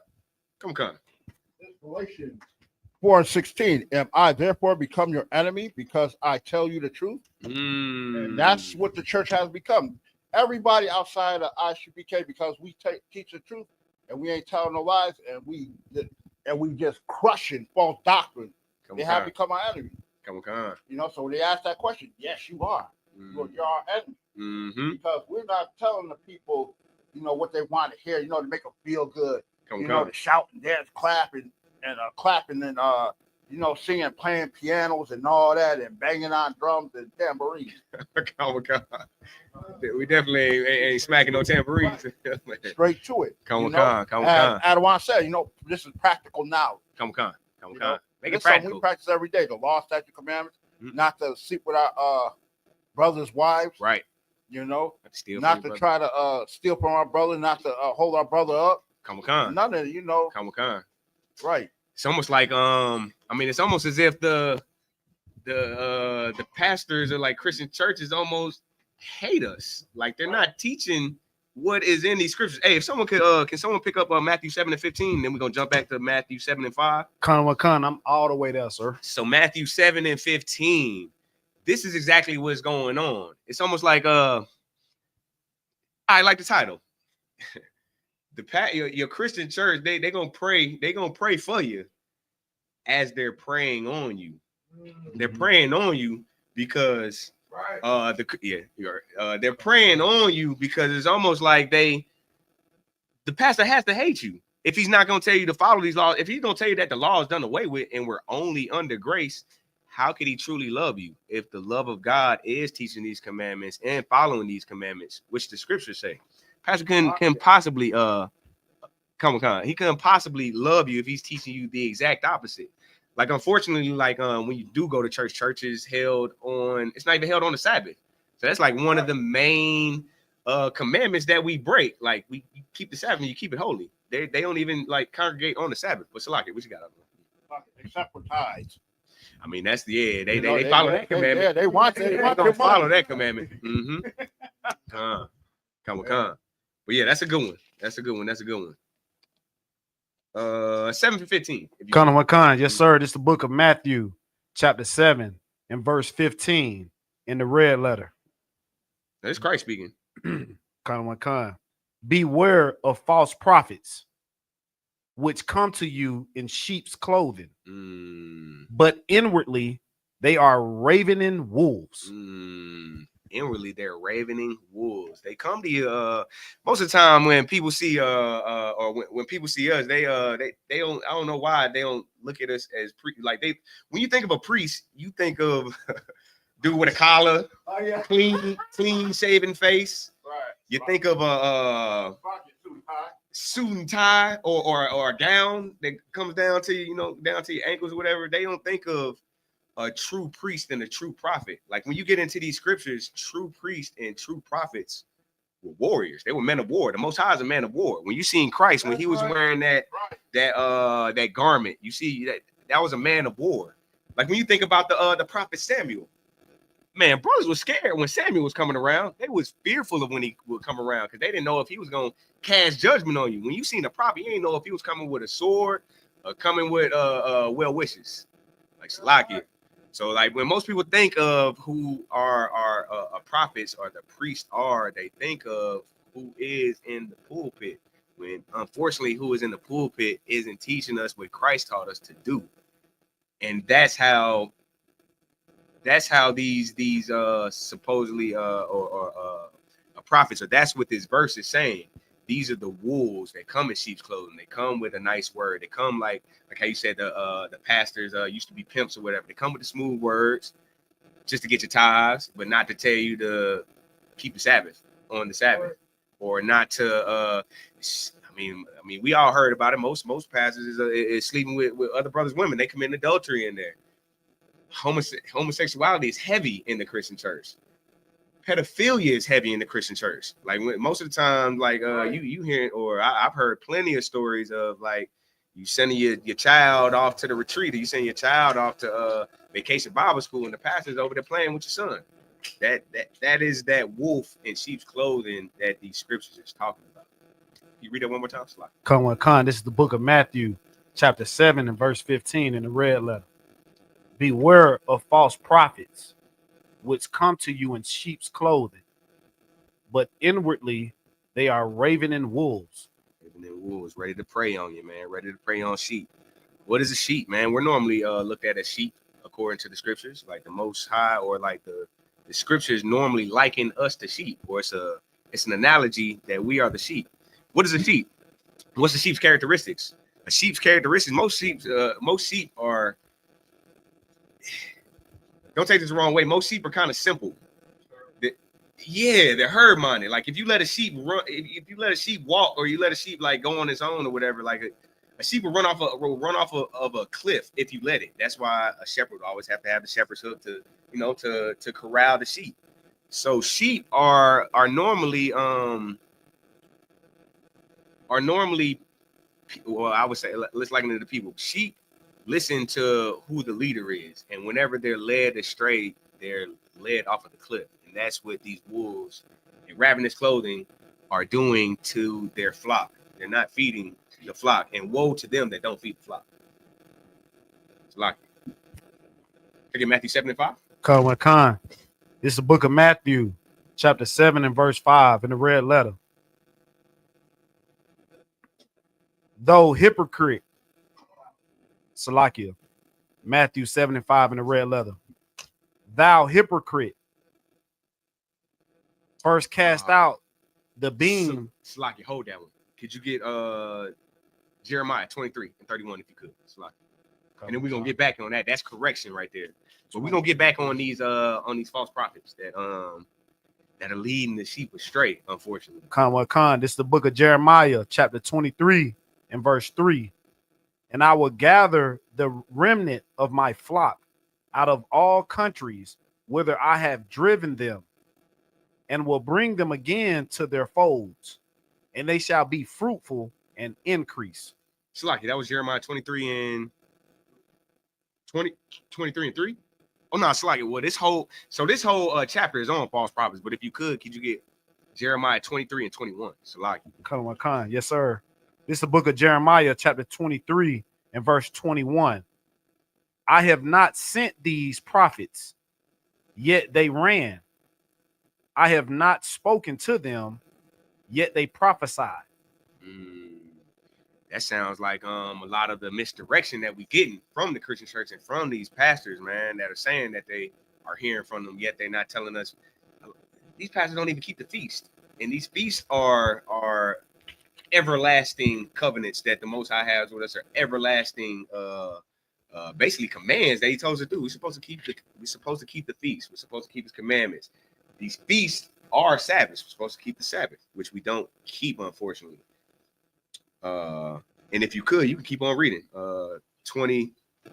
That's right. Right. 22. Baba Shah. You can read this whole chapter is bars on false prophets. Matter of fact, go to if you could go to 25. 25 through probably 25 through 32 is kind of long. 25 through 28.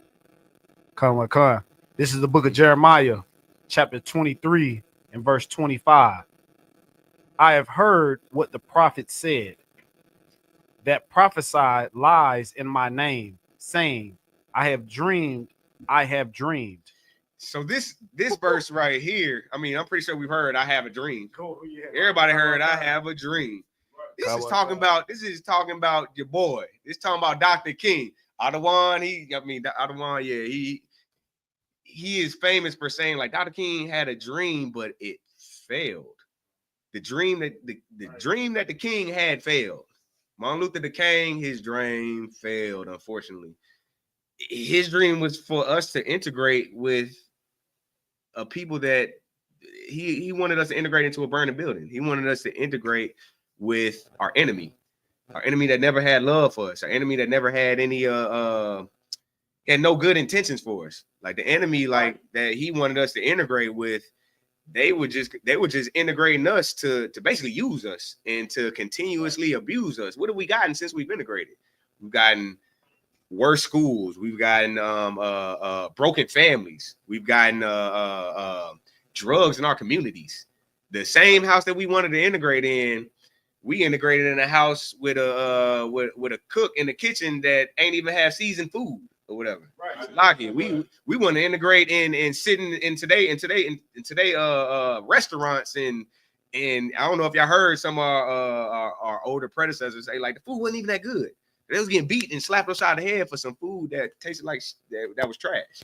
That's crazy. Like, we integrated into a trash society or into a trash burning house that we didn't have to, that we shouldn't have integrated in. We would have been better off staying segregated. We had better schools. We had better education when we were segregated. We had whole families when we were segregated. We had better values. Our values have went into the ground. Our values have went into the ground because we don't keep the law. We don't keep the laws that we came into slavery keeping, that they broke us out of, and we're not keeping the laws that the Most High would have us to keep, and that's why our values are in the trash. Our values are in the ground. We have no morals. We have no ethical standard because everybody said the law is done away with. It's like it, sir. Hey, fuck it. And it's so heavy that you should bring that out, because if you look at it, that was very unbrotherly, because he did it for his own selfish reasons. Come. Because he wanted to be what the cave woman. He wanted to be, he wanted to go right. The movies, as soon as they came out, he wanted to be the first to see it. He wanted to be the good Negro that, that, hey, look, I'm with Lulabelle and ain't nothing you can do about it. Like, I can legally be with Lulabelle. Yeah, man. Come with Khan, sir. Come with Khan. Terrible. Terrible.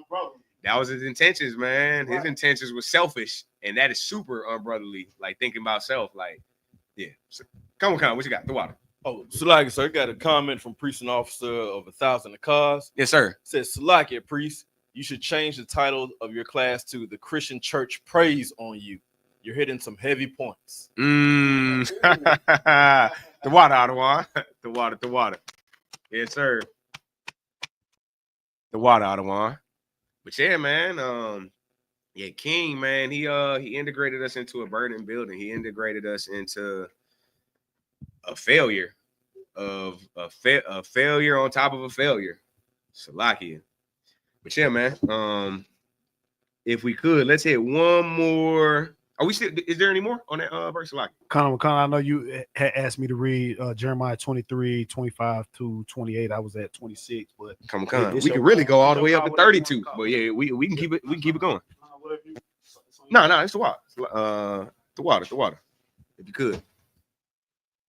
Verse 26. Is that where we stopped off at? Yeah. Con.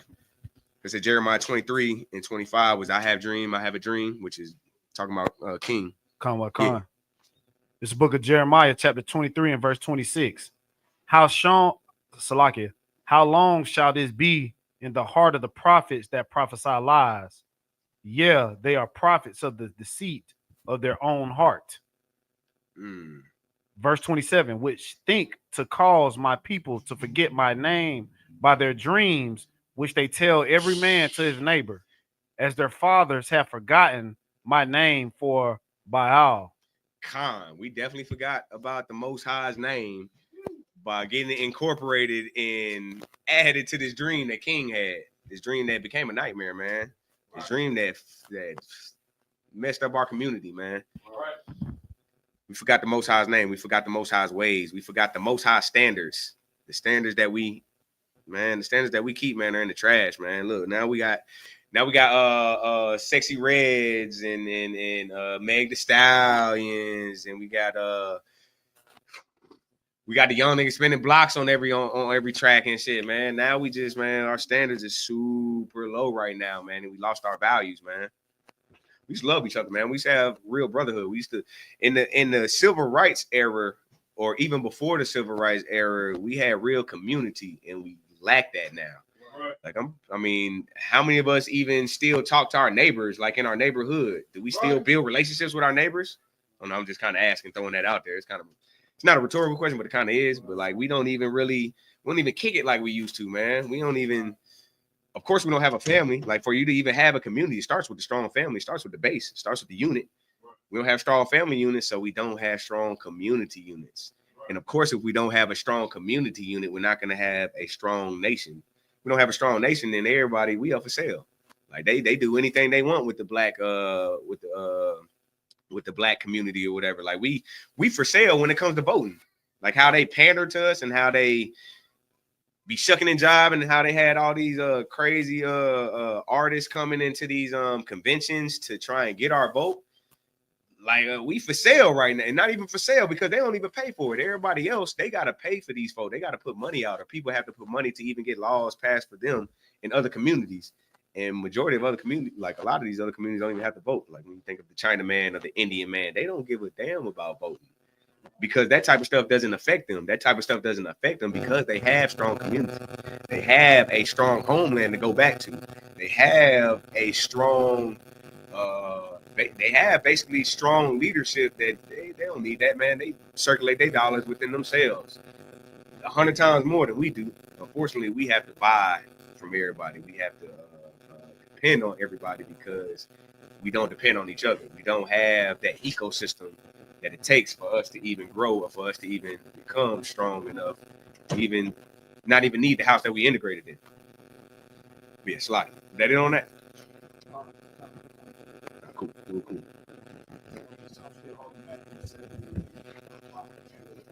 Okay, we can get to the correction. That's or we can go to that's Matthew 7 and 5. Let's see. Matter of fact, let's try Ezekiel 3 and 18. This is on correction, or correcting your brother, or correcting your enemy. Because it's not just your brother you got to correct. You correct your enemy as well. Ezekiel 3 and let's check out 18. 3 and 18. Ezekiel 3 and 18. Come. The book of Ezekiel, chapter 3, verse 18. When I say unto the wicked, thou shalt surely die. That's when you tell the wicked what will become of their wicked ways. When you see them doing wicked and you tell them, with the judgment or with the consequences of your actions are gonna be. Right. You shall surely die. That's basically what he's saying. What else? Come. And thou givest him not warning. Warning your brother. You see, you know, warning your brother when you see him going astray. Come. Mm-hmm. Nor speaketh to warn the wicked from his wicked way, to save his life.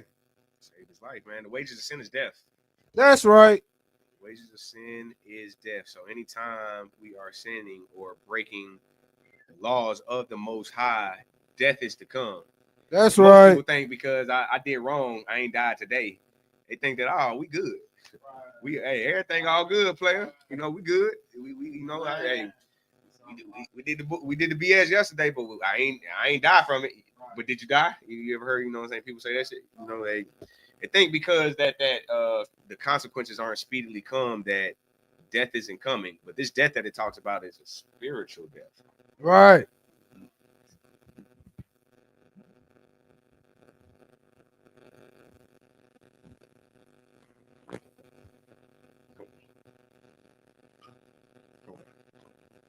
Come on. So yeah, it says you'll surely die. That death that most people don't realize what it is. It's a spiritual death. That's where it starts at. Everything starts in the spirit first, and then it materializes. Like it's a whole spiritual world that's behind like what's going on. Every action and every reaction, everything that we do, everything that's going on, that happens in the spirit first. Right. So the death that they talk about, I mean, of course, it's a carnal death that comes with it too.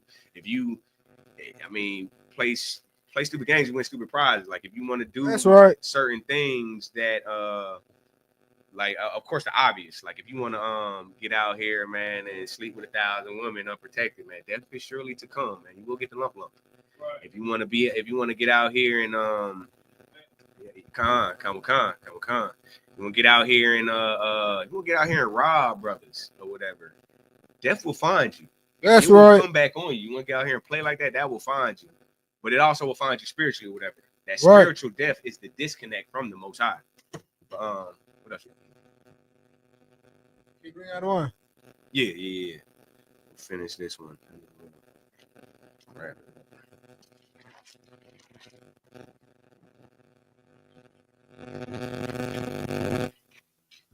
Ezekiel 3 and 18.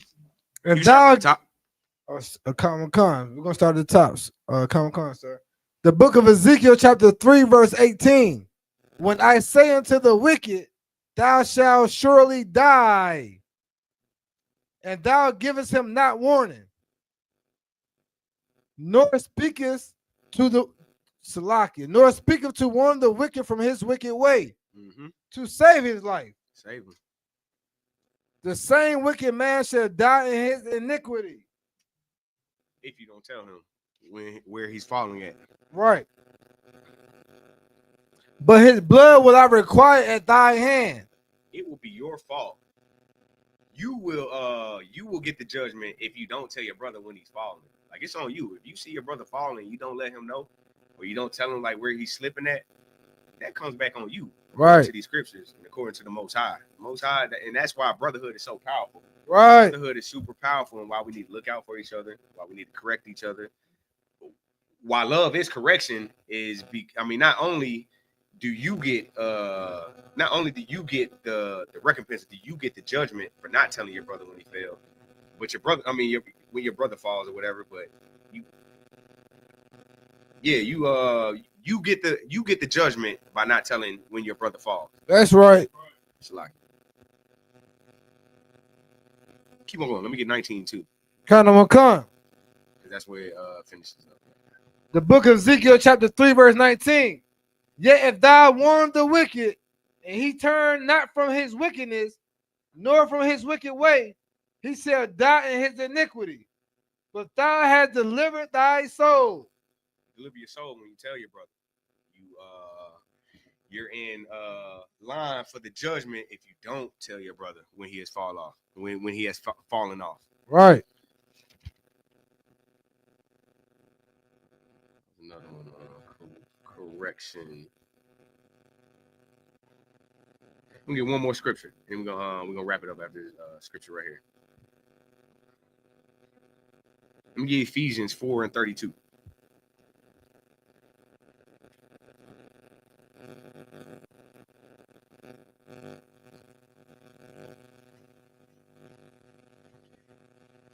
Ephesians 4 and 32.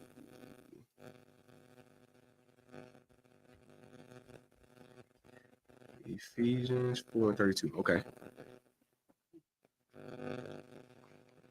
We gotta have compassion for our brothers, man.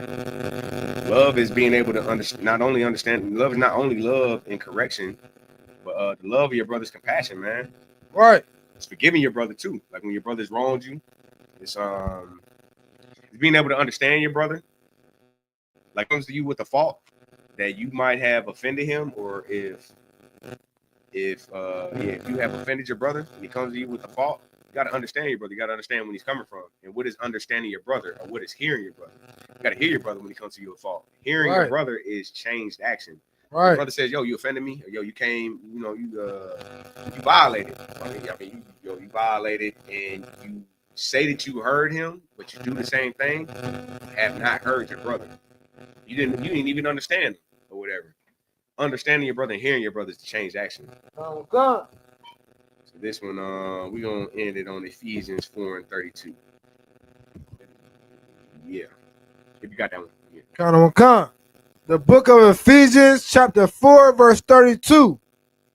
And be ye kind one to another, tenderhearted, forgiving one another, even as God for Christ's sake hath forgiven you. Got to forgive each other, man. Got to be kind to one another. My brother brought out a smooth point this weekend. It's the difference between being nice and kind. But you got to be kind to your brother, man. Don't be don't compromise your morals or compromise your standards in being kind. That means don't compromise in not telling your brother when he's falling off. Don't compromise like what you believe in by not correcting your brother, by telling him when he is in the wrong. Right. That's what being kind is, man. Being kind is correcting your brother as well. Because Christ forgave us, even though we was filthy, dirty, stinky sinners. That's right. We all come from everybody has a background. Everybody done did some dirt. Everybody done something they're ashamed of. A lot of us have done stuff that we're not ashamed of that is still wrong, still dirty. Everybody done did dirt, man. But the Most High forgave us for that dirt, so we gotta forgive our brother. Scriptures also say, I had this one in the chamber too, that you can give your brother 7 times 77. That's not a number that you're supposed to count, or a number that you would even think about counting. That just means always be apt to forgive your brother. Right. Come on. For sure.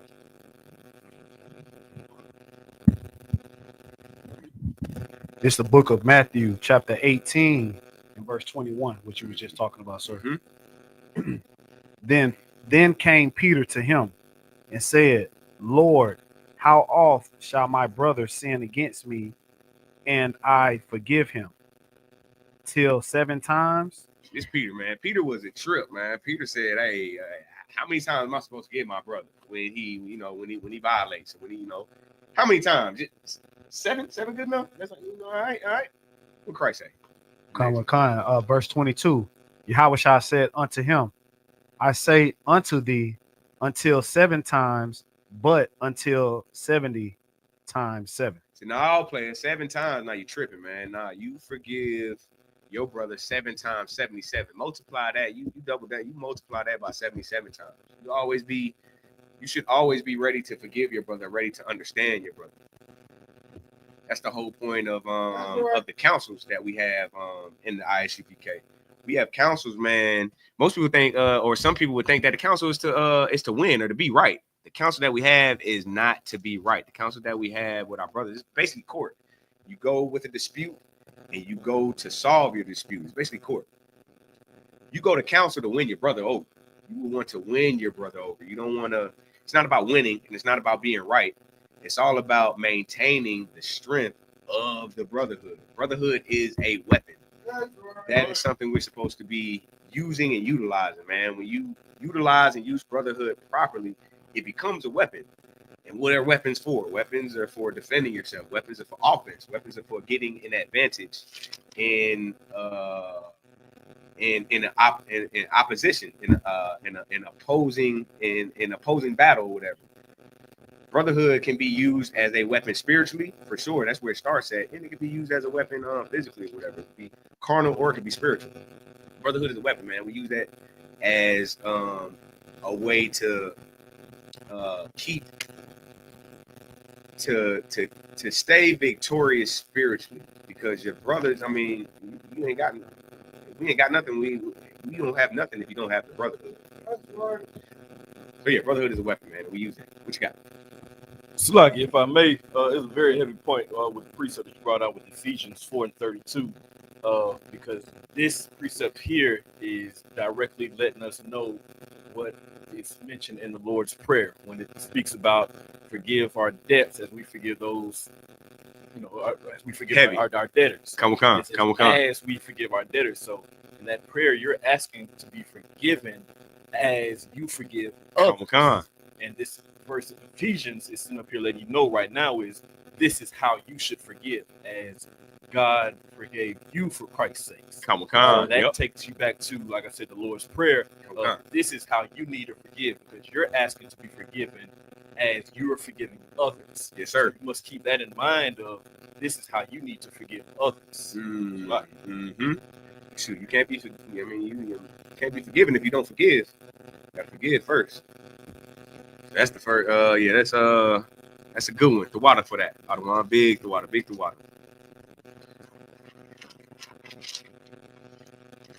You want to hit on one more? I'm gonna hit on one more scripture and then it's over. It's like this is the last scripture. This is the I would say this is the power punch right here. It's gonna be the jugular. What love is and what brotherhood is, and how Christ showed us his love through the brotherhood, or by him showing his love through brotherhood, which is, let me get John 13 and 34. Baba Kishak, if you could.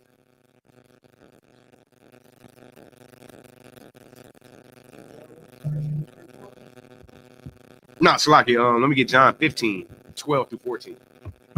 That's the jugular. There is no greater love than this. And this is the love of your brothers.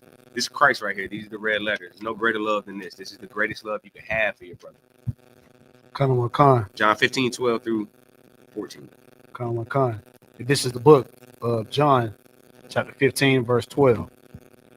This is my commandment, that ye love one another as I have loved you. Verse 13. Greater love have no man than this, that a man lay down his life for his friends. That's what Christ did, man. That's the greatest love you could have for brothers, by laying down your life for your brother. Giving your life for your brother. Living for your brother and laying it down.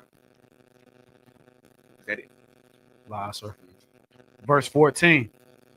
Ye are my friends, if ye do whatsoever I command you. That's what he commanded us, man, to lay down our lives for our brothers. And that's what makes you a friend. That's what makes you a brother. Laying down your life, man. Living for your brother daily, man. And laying down your life, man. And with that being said, we'll pass the class over to priest and officer Makulat for the announcements. That's the end of the brotherhood class. Tawak.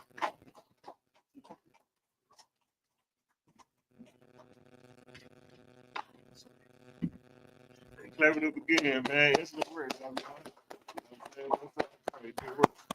You know what I mean? This is the ISUPK security announcements. We are the ISUPK, started out of 1 West 125th Street, Harlem, New York. Group of new brother and sister. When a new brother or sister comes into the school, they are off limit for 6 months. They are to be saluted only. They are here to share themselves of the world. If they need transportation, the teacher will arrange it. After 6 months, if a brother or sister has an interest in a particular person, he or she must get permission from the head to speak to her brother or sister. There is another 6 months in which the brother or sister will court each other. After this 6 month period, the brother and sister will get permission from the head to marry. Ties. which is a commandment. You can find in the book of Numbers, chapter 18, verse 21. Also Malachi, chapter 3, verse 8 through 10. My Ishra, which means tenth in the Hebrew, that's 10% of every penny of any increase the Lord gives to you, give to the treasury department or the teacher. Priest fund, free will offer for priests. Not mandatory, but whatever sort of amount you would like. Upcoming holy convocations, we have the Lord's 56th annual Passover. That will be here in 3 weeks. You know what I'm saying? Make sure you lock it in. The date is April the 12th. It's 3 weeks away, man. You know what I mean? We got events going on all the way from the 9th to the 13th. Man, you definitely do not want to miss it. You know what I mean? Cancel that cruise, that spring break trip to Miami, Florida, Daytona, wherever you're going, man, cancel that and come to Atlanta. You know what I'm saying? I'll give them now. Watch me check the bulletin board in the back, man. Any upcoming events we may have going on. If any brother wants to be a troop in the school, start wearing all black boots, shirt, pants, headband, scarf. If brothers can y'all stand up, this is all black. You know what I mean? Clap that up for the troops, man. You know what I'm saying? That's all black. You know what I mean? That's glorious right there. You know what I'm saying? All black, man. And with that, we're going to give one courage salute to the brothers, men of Israel. Aikmayim, which means stand. You stand up, brother. You know what I'm saying? Aikmayim Shabbat. Aikmayim Barak. Yahweh Ba'ashem, Yahweh Shabrakatah. What we just said, may the Most High bless you in the name of Christ. Y'all, you might tie hands down. We're going to give a courteous salute to the sister that attended online. Men of Israel, sir, which means turn. Yahweh Shabbat. Aikmayim Barak. Yahweh Shemar Elathon Ba'ashem Yahweh. What we just said, may the Most High watch over you in the name of Christ. Y'all, you might tie hands down. Class dismissed.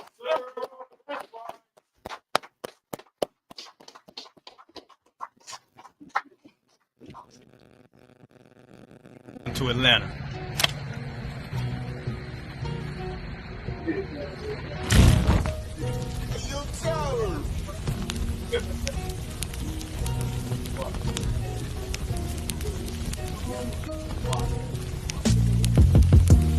Crisis Officer 5000, Jeremiah Yada, camp leader of Atlanta. Passover 2025, starting April the 9th, we got the lamb slaughter. April the 10th, we got General Muhammad's class. April the 11th, we got the black party that's going to have the Hebrew graduation. April the 12th, in Atlanta, Georgia, the 56th annual Passover, the only Passover under Commander Junior Hunter. Our great and holy King have honored us for turning our lives from the darkness to the light, man. There's no greater gift you can receive than to wake up to the truth and then commit your life to saving your brothers, man. That's right. Looking in their eyes and seeing their faces and seeing what they've suffered and what they've gone through and seeing the end of it, man. It is a guaranteed seat in the kingdom of heaven, man. So in the name of our King Yahushua, do we dedicate us another Passover of brothers and sisters' lives being saved. April the 13th, we got the Feast of Unleavened Bread.